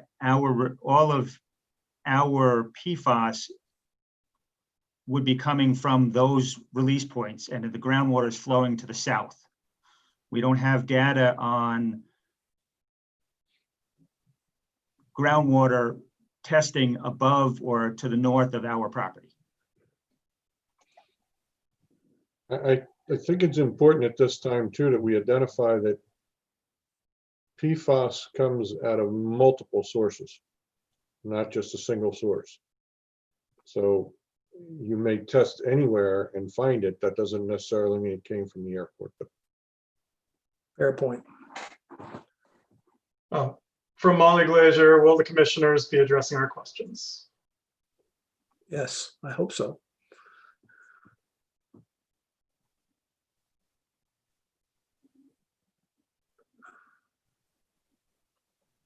Bear with me, Dan. I'm reading through comments, looking for questions.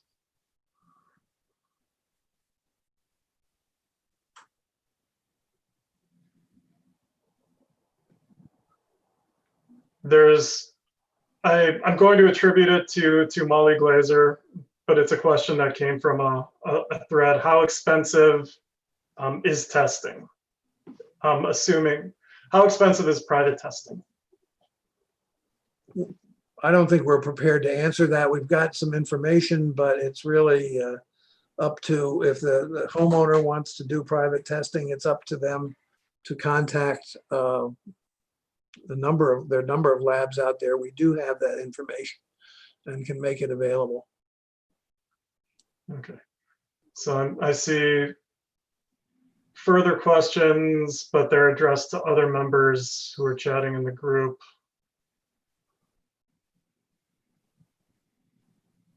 Okay, from Carrie Wofford, does Airport Commission have power to pass an emergency waiver of procurement rules for families less than 200 parts per trillion, but above 20 parts per trillion?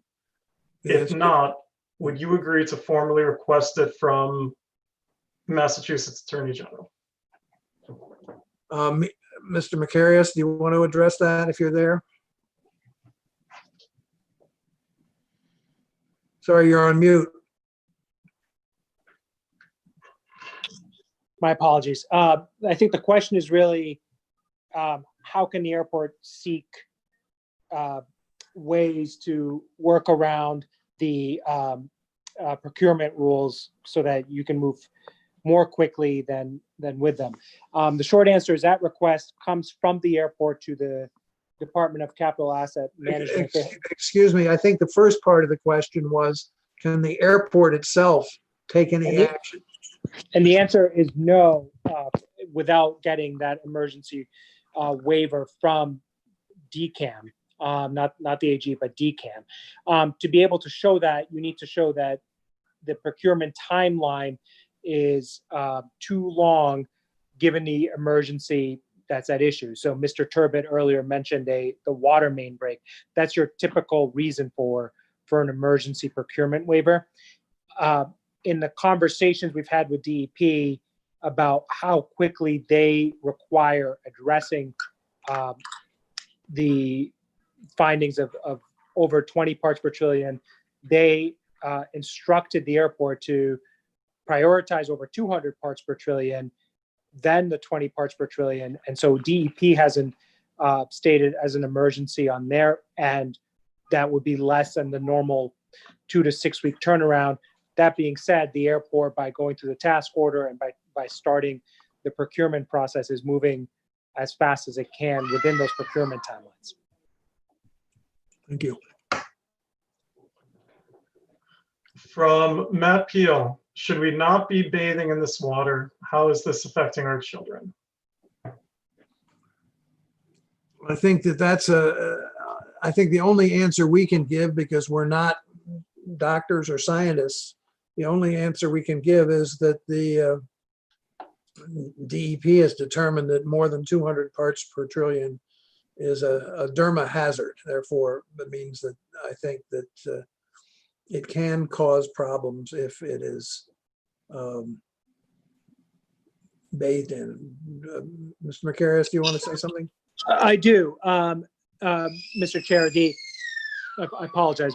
My toddler is making some background noise herself here. That standard of 200 parts per trillion is admittedly from DEP's own admission pretty conservative too, because the studies are still ongoing on what the risk standard is. So when they don't have a risk study complete, they take the drinking water standard multiplied by 10. That's where the 200 comes from. It's not based on a particular risk. And it's also important, and Mr. And Rich, you could, Mr. Lasden can correct me if I'm wrong. That is a lifetime exposure standard. This is not a chemical where DEP is suggesting that exposure one time is the issue. It's a lifetime exposure standard. That doesn't mean it's not important to address. Of course it is, but it is not one where DEP has identified any exposure as a problem. Thank you. Mr. Chairman? Yes, Mr. Gasparo.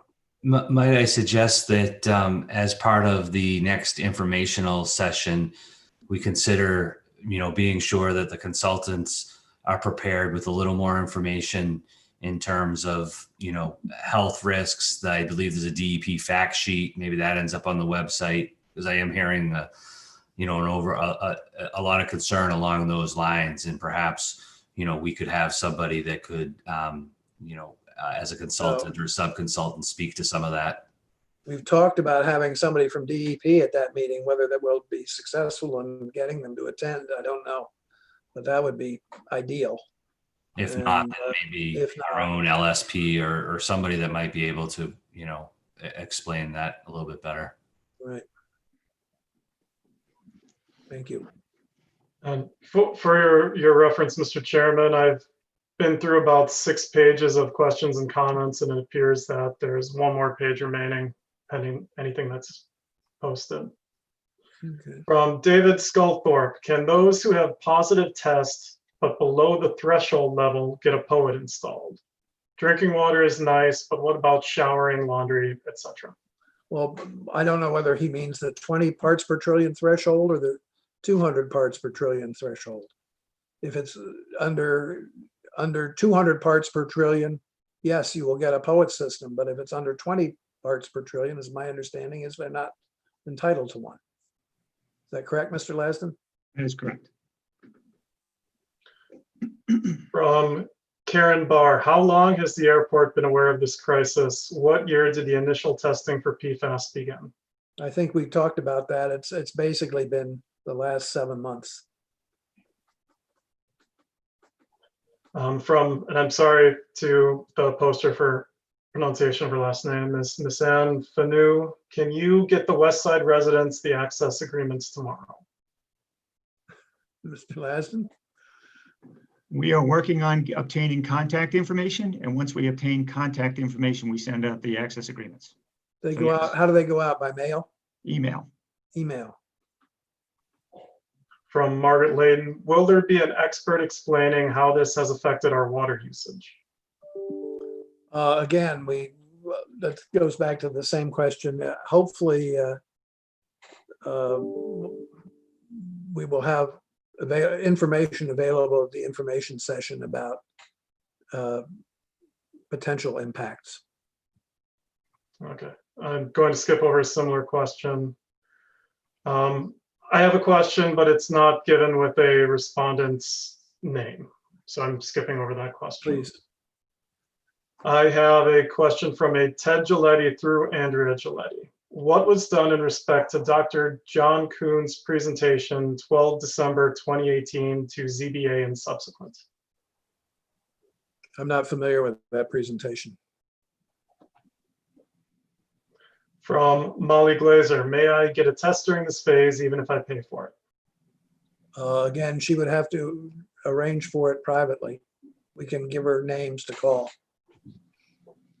From Mimi Huber, when did the airport staff start using the firefighting foam that contains PFAS? What year? I believe it was 1989. From Peter McKay, if the airport discontinued the airport. Go ahead. Let me just say one other thing in response to the other question. This was not constant. This was once or twice or up to 4 times a year, Mr. Rafter. Yeah, if that, I Maybe. would say more like once or twice a year. Once or twice a year, this testing was conducted. Mr. Chairman, if I may also. Yes, Mr. Lassen, please. So the firefighting foam is an FAA required foam.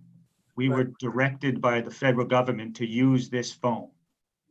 Correct. Thank And you. there is no, as of today, there is no other acceptable foam for airport firefighting. But if we do test it now, we've fortunately never had to use it, I understand, in a real fire since 1989. But if we test it now, I guess for about the last year and a half, we've been containing the Yes, we material and disposing of it as hazardous waste. we don't even, we purchase a unit, Dan, where it circulates through and goes back into the truck. They had just become available recently, and we purchased one of those just about a year ago. Okay, thank you. From Peter McKay, if the airport discontinued the airport foam containing PFAS approximately 9 months ago, why did communication not occur to residents with wells till May or July for west of the airport? Because of the regulatory requirements and the regulatory RFI receipt. From David Sculthorpe, did the airport tests of their water, both wells and surface water, come in positive above the limits? Some of the wells did. I don't think we tested the surface water, did we? Mr. Lassen, did we test the surface water? I'm not sure. I don't believe so. I think we just tested the well water, and we tested first our available monitoring wells first. Mm-hmm. And yes, some of them came in excess of Yes. 20.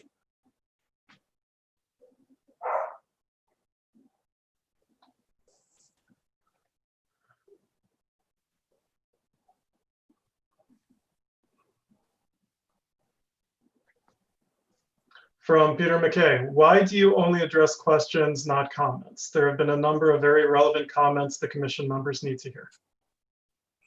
We haven't excluded the comments. We'll get, I think,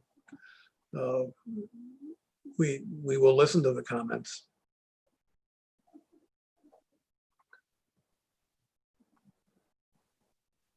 From Sherry Flynn, if it was your well and the water you and your family were drinking, would you have wanted to be notified as soon as possible about the possible contamination? I think the answer to that is yes. Within the constraints that exist, which are significant, as we pointed out, not of our making. Okay. From Margaret Layden, can you appeal to the state for remediation dollars since Charlie Baker has approved over 20 million for addressing PFAS? I don't know. Well, we can certainly look into that, but I don't know the answer.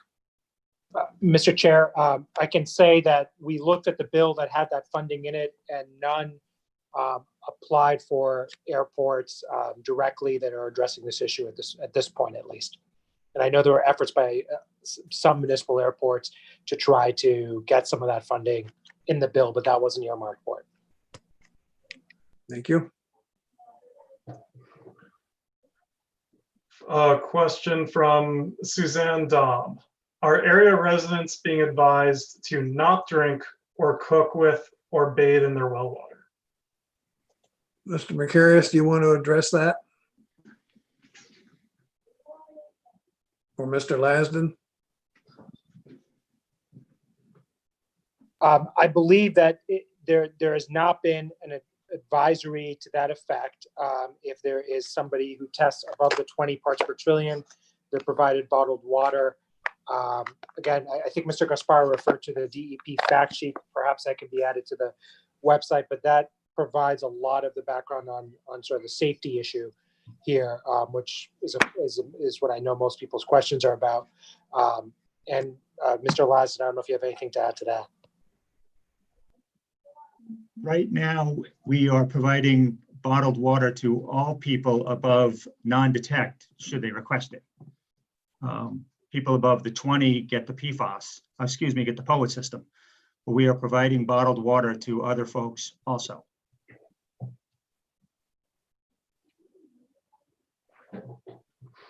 From Carrie Wofford, don't your oral records show that foam was used in the 1970s? Wasn't 1989 the first year you had written records, but old timers at the airport say it was used each year starting in the 1970s? Can't answer that. From Peter McKay, do you realize that because of regulatory requirements is not an answer to no communication since you've discontinued foam and you knew of PFA concerns? I'm not sure. Would you repeat that, please? Do you realize that because of regulatory requirements is not an answer to no communication since you've discontinued foam and you knew of PFA concerns? Do we know it? That's certainly one point of view, and it's an acceptable point of view. There are other considerations that go into whether or not there should be communication. And the airport is unfortunately a complicated place and a complicated environment. Is it that an excuse? No, it isn't an excuse. Is regulatory an excuse? But no, it isn't. But I think that the point is that we have communicated in a timely fashion within the best of our ability. And I think maybe we should go back to some of the comments, because some of these questions are sort of follow-ups to the answers to the questions. So if you want to go back to the comments.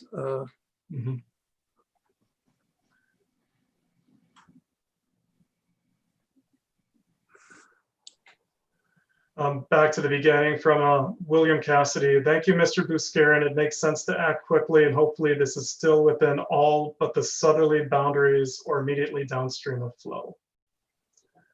From Jill Veith, please also review filtering systems and who can provide them. I have heard carbon filters do not work. Do you have any comment on that, Mr. Laston?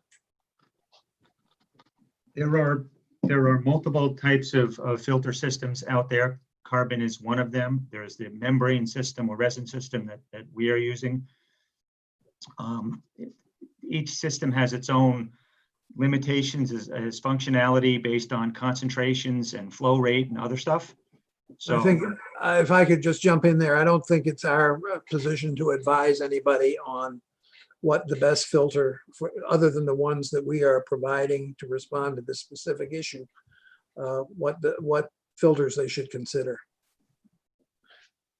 A comment from Karen Barr. Not only is it not safe to drink the water where PFAS is detected, according to Lisa Kamer at Weston Solutions, brushing teeth with well water and bathing or is not recommended.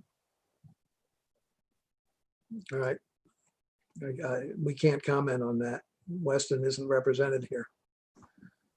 From Emily Molden, thank you, commissioners. I strongly support Commissioners Buscarin and Gasparo for the inclusion of an additional task that will identify the extent of the contamination. This needs to be a priority, and then as a follow-up comment, this needs to be a priority with well sampling from additional properties to the west. From Jill Veith, a comment, I concur with Emily Molden's comments. This is also just a very expensive test, and even if we get all our tests, it's hard to know if they are accurate given our location. I will echo, there are a few comments saying thank you, Commissioner Buscarin. There's a comment from Gary Pillion saying, agreed on searching the extent of this, like the lowlands near the ponds on Folger and Field Avenue. From Margaret Layton, Martha's Vineyard Airport did a test for anyone who requested a test. Also from Margaret Layton, please read or post the 23 homes to be tested.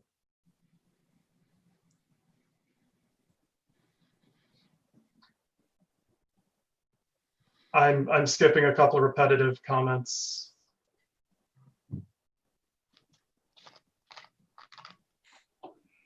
From Margaret Layton, Martha's Vineyard, parentheses, the first area to deal with PFAS, is now recouping money, i.e. suing the chemical company that made the fire retardant foam. So don't hold up testing or remediation because of money. From Peter McKay, you will get access agreements from everyone on the west side ASAP. There are several similar comments.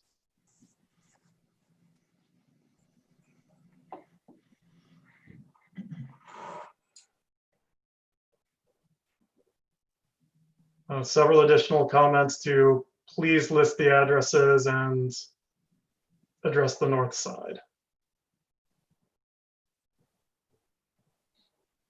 From Peter McKay, given very poor communication from the airport thus far, I feel more direct communication is warranted.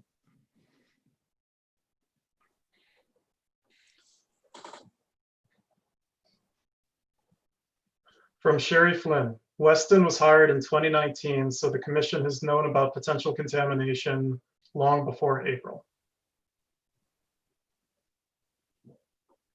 From Margaret Layden, approval regardless of funding, it's our water. From Emma Ross, get the money off the company that supplied the foam to poison our water supply.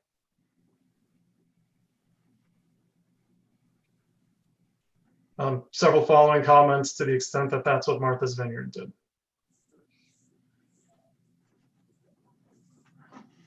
A comment from Emily Molden addressing a previous comment. Even if addressing it to Regina Jorgensen, yes, even if groundwater flow direction may suggest it is unlikely, the extent of the contamination on all sides needs to be determined. To follow up from Regina Jorgensen, thank you, Emily. I'm really worried living on Macy's Lane, not to mention all the folks who live here and likely on their own wells. From Mimi Huber, this is an emergency for those of us who have been drinking potentially contaminated well water for years. From Molly Glazer, since 1994 in my family's case. From Margaret Layton, write letters to the editor as well as social media to expose this. From Emma Ross, they don't seem too worried about our situation. From Carrie Wofford over 2 comments. Airport told Mass DEP the chemicals were in use once or twice each year since the 1970s. My family has been here, Matacasham Valley Road, since the 1970s. Our neighbor already has leukemia. Not to say that the leukemia is definitely caused by PFAS. Very hard to prove causation. From Margaret Layden, MV just went through this. Why can't they just piggyback off of what they went through? It's a perfect playbook. With a follow-up comment from Jill B. Barnstable and Hyannis as well. Follow-up from Molly Glazer, rather than try to reinvent the wheel. Follow-up from Carrie Wofford. MVR is not a perfect playbook. Some of us with unsafe levels above Mass DEP safety levels are required by law to have the treatment, but we don't yet. It's been very slow. From Emma Ross, testing can't cost that much and has to be step 1. From Margaret Layden, Charlie Baker approved funding for this a few months ago. Tap into that. From Peter McKay, thank you, Mr. Gasparo. It is an emergency. From Jill B, the tests are very expensive. It is a very difficult test to do, which is why Weston needs to do it, a licensed provider.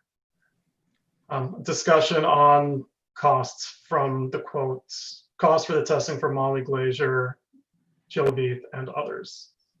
Figure is cited of $500 to $2,000.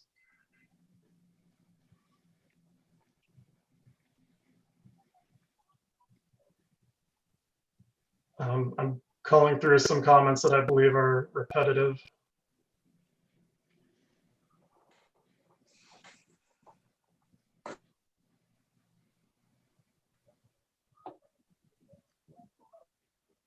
Appreciate your comment for Peter McKay. Appreciate your comments of concern, but when this is known about for months, parentheses, years, and the public doesn't hear anything until 7/6, this does not resonate as concern.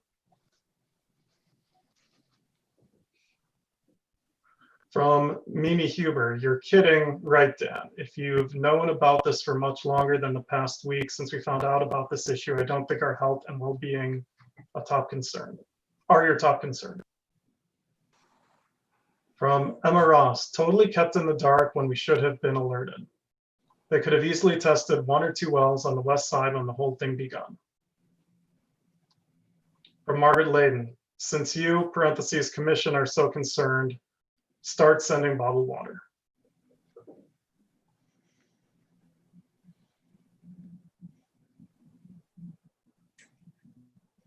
From William Cassidy, to be clear that dermal comment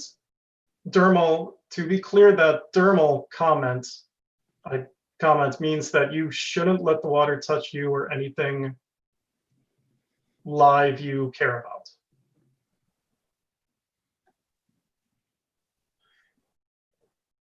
A question from Matt Peel that I missed originally. So can we start picking up bottled water from the airport until you get it together to test our wells?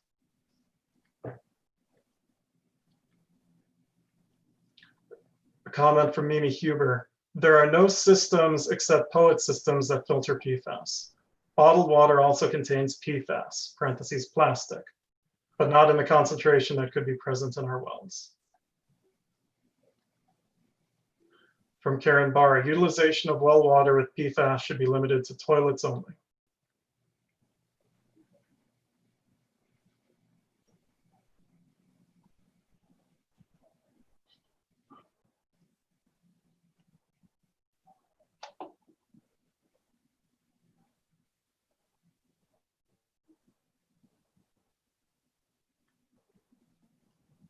From Mimi Huber, Dr. Kuhn is giving a webinar presentation next Monday on PFAS, sponsored by Nantucket Tipping Point.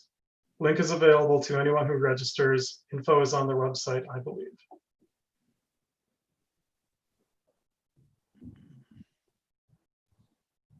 From William Cassidy, please stop with defense. Let's get the job done. Then we can look back at how we can do better.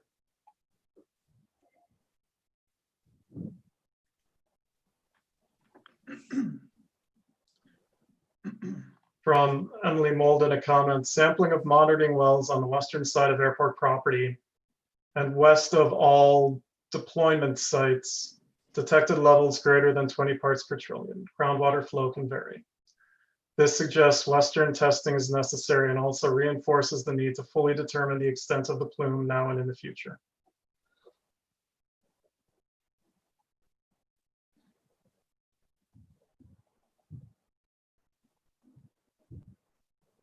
How far along are you, Noah? I'm on the last page now, Dan. Would you like me to continue? Yes, please.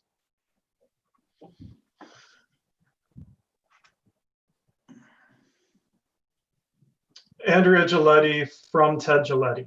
Dr. Kuhn's presentation is a document you should all be familiar with. You must get a copy and read it ASAP. Couple similar comments. Comment from Jill Veith. I believe we have to have special town meeting to get borrowing authority for the Baker funds.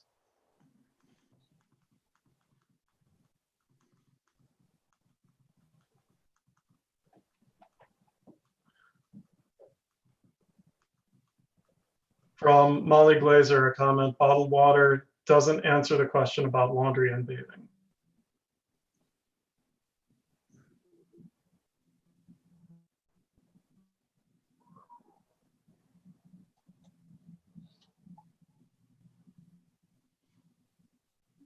And Dan, if I can ask you for a question on clarification, do you want me to relay comments where names were not given? No.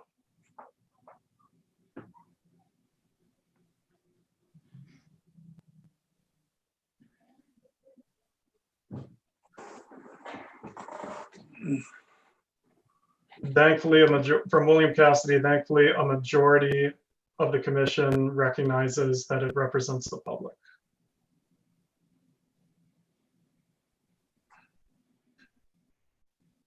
That, Dan, so we're up to what looks like 8 or 9 pages. That's my best representation of public comment. I'm trying to take screenshots of all of this as well to inform a future FAQ. Okay, thank you. I think we'll cut it off now. Hopefully everybody's had a chance to have their say. Just one more round of the commissioners. Is there anything anybody wants to add to the discussion? Mr. Scarron, No, I'm all set. Ms. Topham,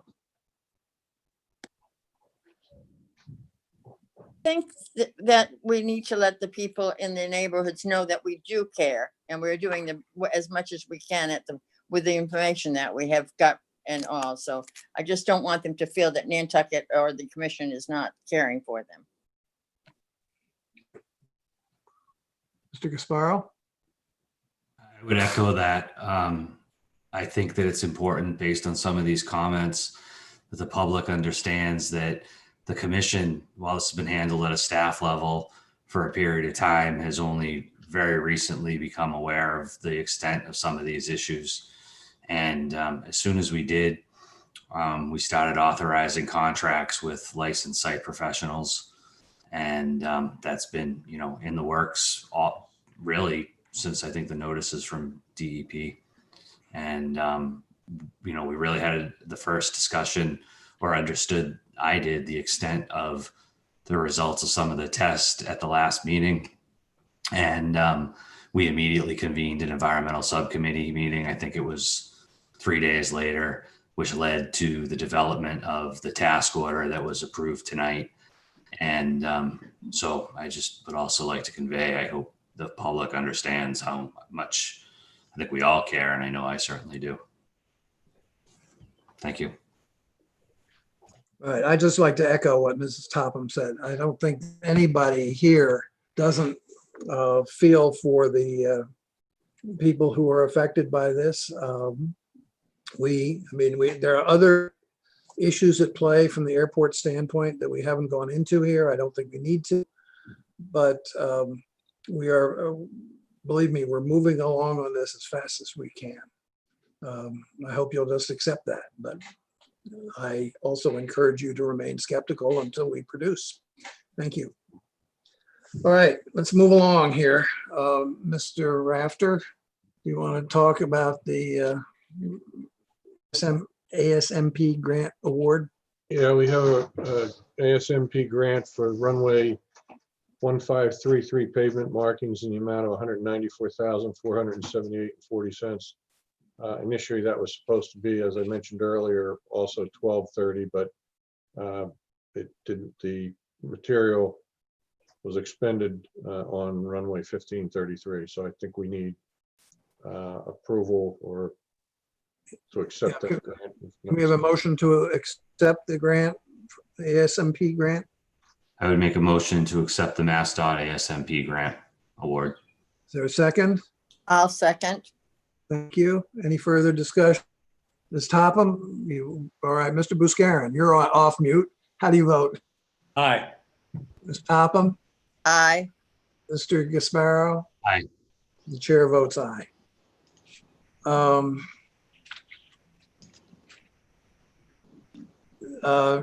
Finance matters. On the finance side of the house, the CARES Act funding update, we submitted and received $560,097.42, which were for a total of 4 payrolls in April and May, and reimbursements will resume starting the first full payroll of July. Under the FY20 financial impact discussion, give me 1 second, I just need to change something here. The FY20 operating budget or operating revenue was $7.3 million. We're estimating now, with the information we have, that it'll be 7.6 million. The fuel revenue was budgeted at 2. We're estimating 2.3. So our budget was 9.3 in revenue. We're now at 9.9. It looks like we'll be coming in at that. These are draft numbers for the end of the year. Expenses, the budget was 9.7. We're hoping to bring that in around 9.3, which will give us a net of 698,000. And for those listening, yes, it sounds like we have the money. It's a matter of getting the access to it. And then we do our normal transfer of the 400,000 from PFC, and the reimbursement from the CARES Act should leave us, hopefully at the end, a fund balance of about $1.6 million. On the lease payment deferment discussion, we've had 2 correspondents. We received 2 correspondents. One was from Blade, which we've asked for a formal explanation of what exactly they're looking for. We've yet to receive that. Crosswinds has formally requested, and we're looking into what the specifics are that they're asking for, but I think it looks like they're looking for a lower payment rent for August, and then discuss it based on what the summer traffic projections are. So we're going to be investigating that, and we'll get back to the commission next month on that one. Technical amendment for the groundwater testing, we've already talked about that. That was the ATM increase up to $500,000. Any questions before I go on to manager's report? I'm sorry to interrupt. I don't think that we approved the minutes or ratified the warrants. Oh, you're right. I'm sorry. I skipped over that. Did anybody have any comments on the minutes of May 28th or June 9th? May I have a motion to approve those minutes, please? So moved. I was not at the May 28th, so I don't think I can approve them. Can I? You can, sure. I don't know what happened. Mr. Buscarin, do you want a second just to get Mr. Topham off the hook? I will second that, yes. Thank you. How do you vote, Mr. Buscarin? Aye. Ms. Topham? You can I you can say I abstain. can vote. You can abstain if you want. Do you want to abstain?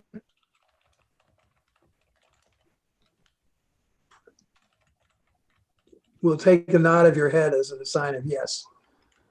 Mr. Gasparo? Aye. And the chair votes aye. The warrants of June 10th and June 24th, 2020. Is there a motion to approve them? I'll make that motion. Thank you. Is there a second? Thank you, Mr. Buscarin. How do you vote, Mr. Buscarin? Aye. Mr. Topham? Aye. Mr. Gasparo? Aye. The chair votes aye. Sorry, Mr. Rafter, go ahead. It's okay. I'll try to get through this as fast as possible. I know it's getting late. Security project phase 1 work is in the final stages. Phase 2 contracts are being processed and the grant application has been submitted. On the EAEIS, McFarland Johnson is developing a scope and cost for a task order to perform additional items that were identified in the environmental subcommittee for addition to the EAEIR. PFC application, FAA responded with minor questions, the consultants addressing that. Fuel farm rehabilitation, we received OPM proposals and requested cost information from the most qualified, and we're going to begin negotiations with them. Taxiway Echo grant awarded. The grant award is being processed. We've been notified that the project is 100% eligible for an FAA grant, so that's good news. I mentioned the airfield markings earlier. The apron taxiway crack seal and seal coat project. All crack seal has been complete. On major portion, seal coat has been completed. It was unable to be 100% complete due to weather and schedule and the end of the year and traffic. And we are having a bit of an issue with the crack seal coming up, and we have the representative from MassDOT and the contractor coming in tomorrow to look at a solution for that. On the RFP and bids, again, we had the RFQ for the OPM for fuel farm. IFP for fuel farm should be out next month. IFP for automatic doors, you approved earlier. RFQ for engineering. Stantec and MJ are awarded. We did the contract for MJ tonight. Next month, we're hoping to have Stantec. And next month, we should also have IFBs for Poet Systems on there. On the operations side of the house, there's a draft term sheet in your packet. I'd like to request your endorsement for freight and terminal. Noah presented that, I believe, at last month's meeting in my absence. And if the commission endorses that, we'll follow up with the required changes to the minimum standards. So I don't know if you've had a chance to review that, but we're looking for support of that so we can move forward with the minimum standard changes. I don't know if you want to take a vote or look at that again, Dan, or. Has everybody, frankly haven't looked at it. But I do think it's important. So have any of the other commissioners looked at it? I read it. No. No. All right. I think we better put it off. I'm sorry, Tom, but Could I ask? It is a little hard to follow, and perhaps there could be maybe a cleaned up final version. Like what was in our packet was like some responses and back and forth, and yeah. So maybe a sort of a final draft. That have that draft and then exactly what it is that what it is we're looking for. Yeah. Final. Noah, can you get that? That's your work, I believe, your effort. Anything else on that before I move on? Okay, on the COVID pandemic, Linda True has done a tremendous job and developed a detailed COVID plan for us. It's available upon inspection, should anyone want that. Our FAA certification inspection, originally scheduled for May 27th, 29th, has been postponed until further notice. But staff is now proceeding with hot fire training now that the training academies are open. Just a quick air service update. JetBlue will be adding White Plains and LaGuardia service in August, bringing their max total flights to 5 days on, I think it's 4 days of the week. American United and Delta are operating, and Southern has begun their new schedule, including Hyannis and interlining with American at Providence. Anything before I go on to statistics? any questions? Statistically, in May, operations were down 69.35%. You're starting to see the impacts of the COVID over last May, and they're up year to date still about almost 5%. Employments were down 89.2% over last May and down 5.2, almost 5.3% year to date.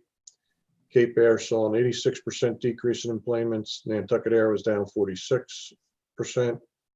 Trade winds was down 81%.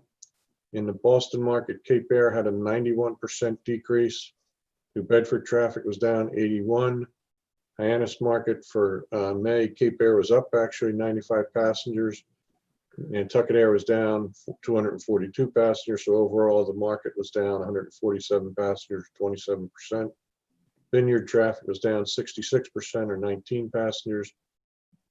Jet A gallons sold for May were down 58%. Year to date, still up 2.6. For June, they were down 26%. It's bad, but it's not as bad as we initially projected, or Jamie did. She was conservative and did a good job. But the fuel sales side of the house, the results are better than we anticipated. But obviously, on the commercial side, we're still seeing a significant drop. The avgas is down 76% for June, and down 11.3 year to date. I'm sorry, that was for May, and for June, they're down 46%.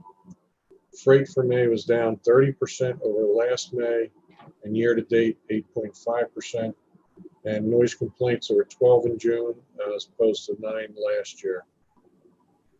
And just one other note on personnel, we have a new employee, Josh Wheeler, who's replacing Matt Aguirre in the maintenance department.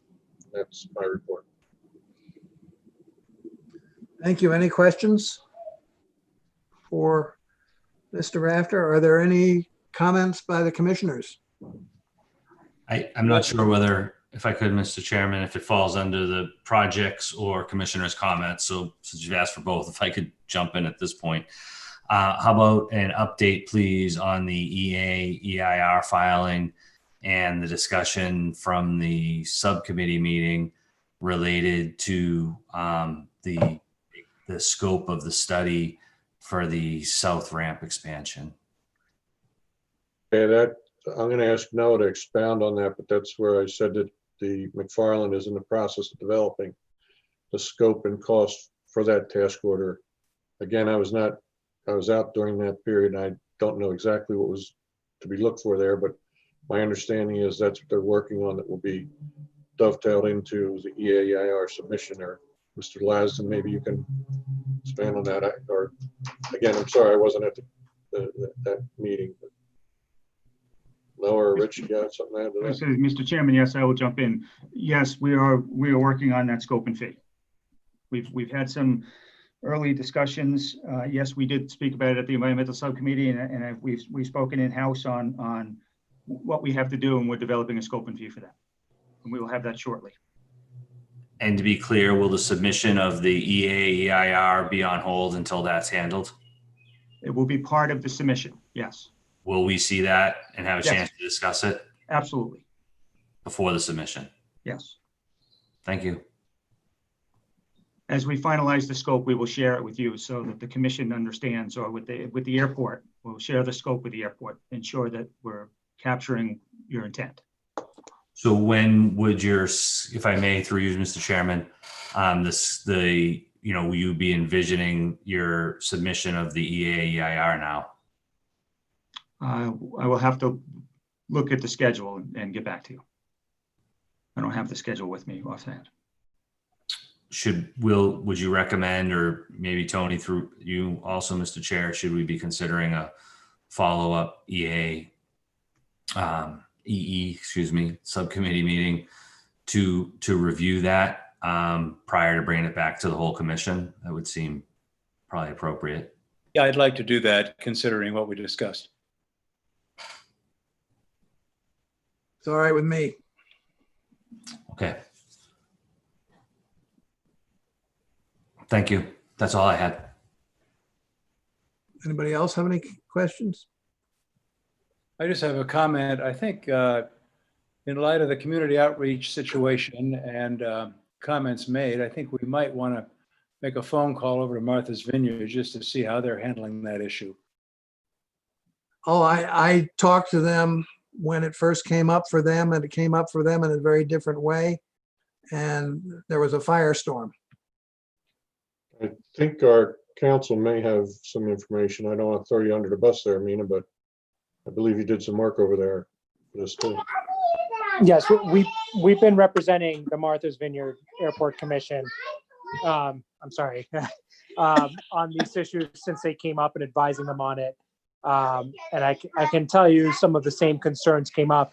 The difference in situation that is notable there is that their issues started before DEP's guidelines had come up or had been settled on. So they were working in a little bit more of a regulatory vacuum compared to Nantucket.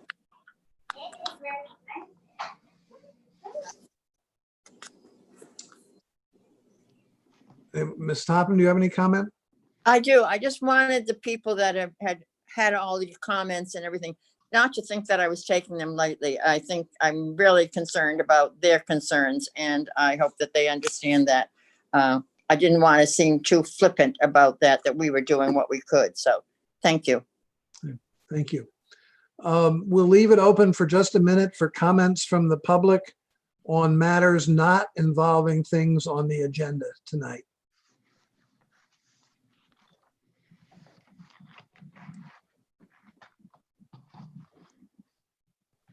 Do you see any activity, Mr. Carberg? I don't see any activity yet, Dan. I will warn that I believe the YouTube feed is a minute or 90 seconds or so behind. Okay, well, I ask everybody's patience for just a minute or two here.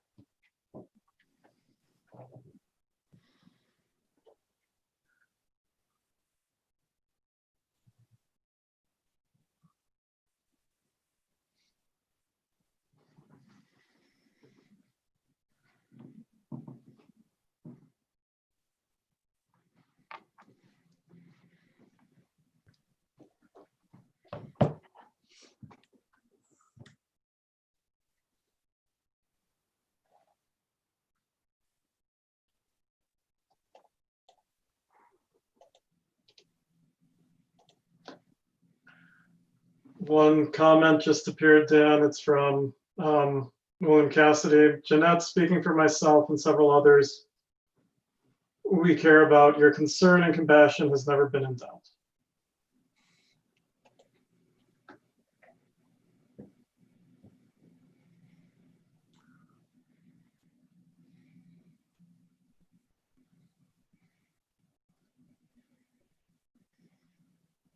All right, I'm going to cut it off there. If anything else comes up, Noah, perhaps you can share it with us.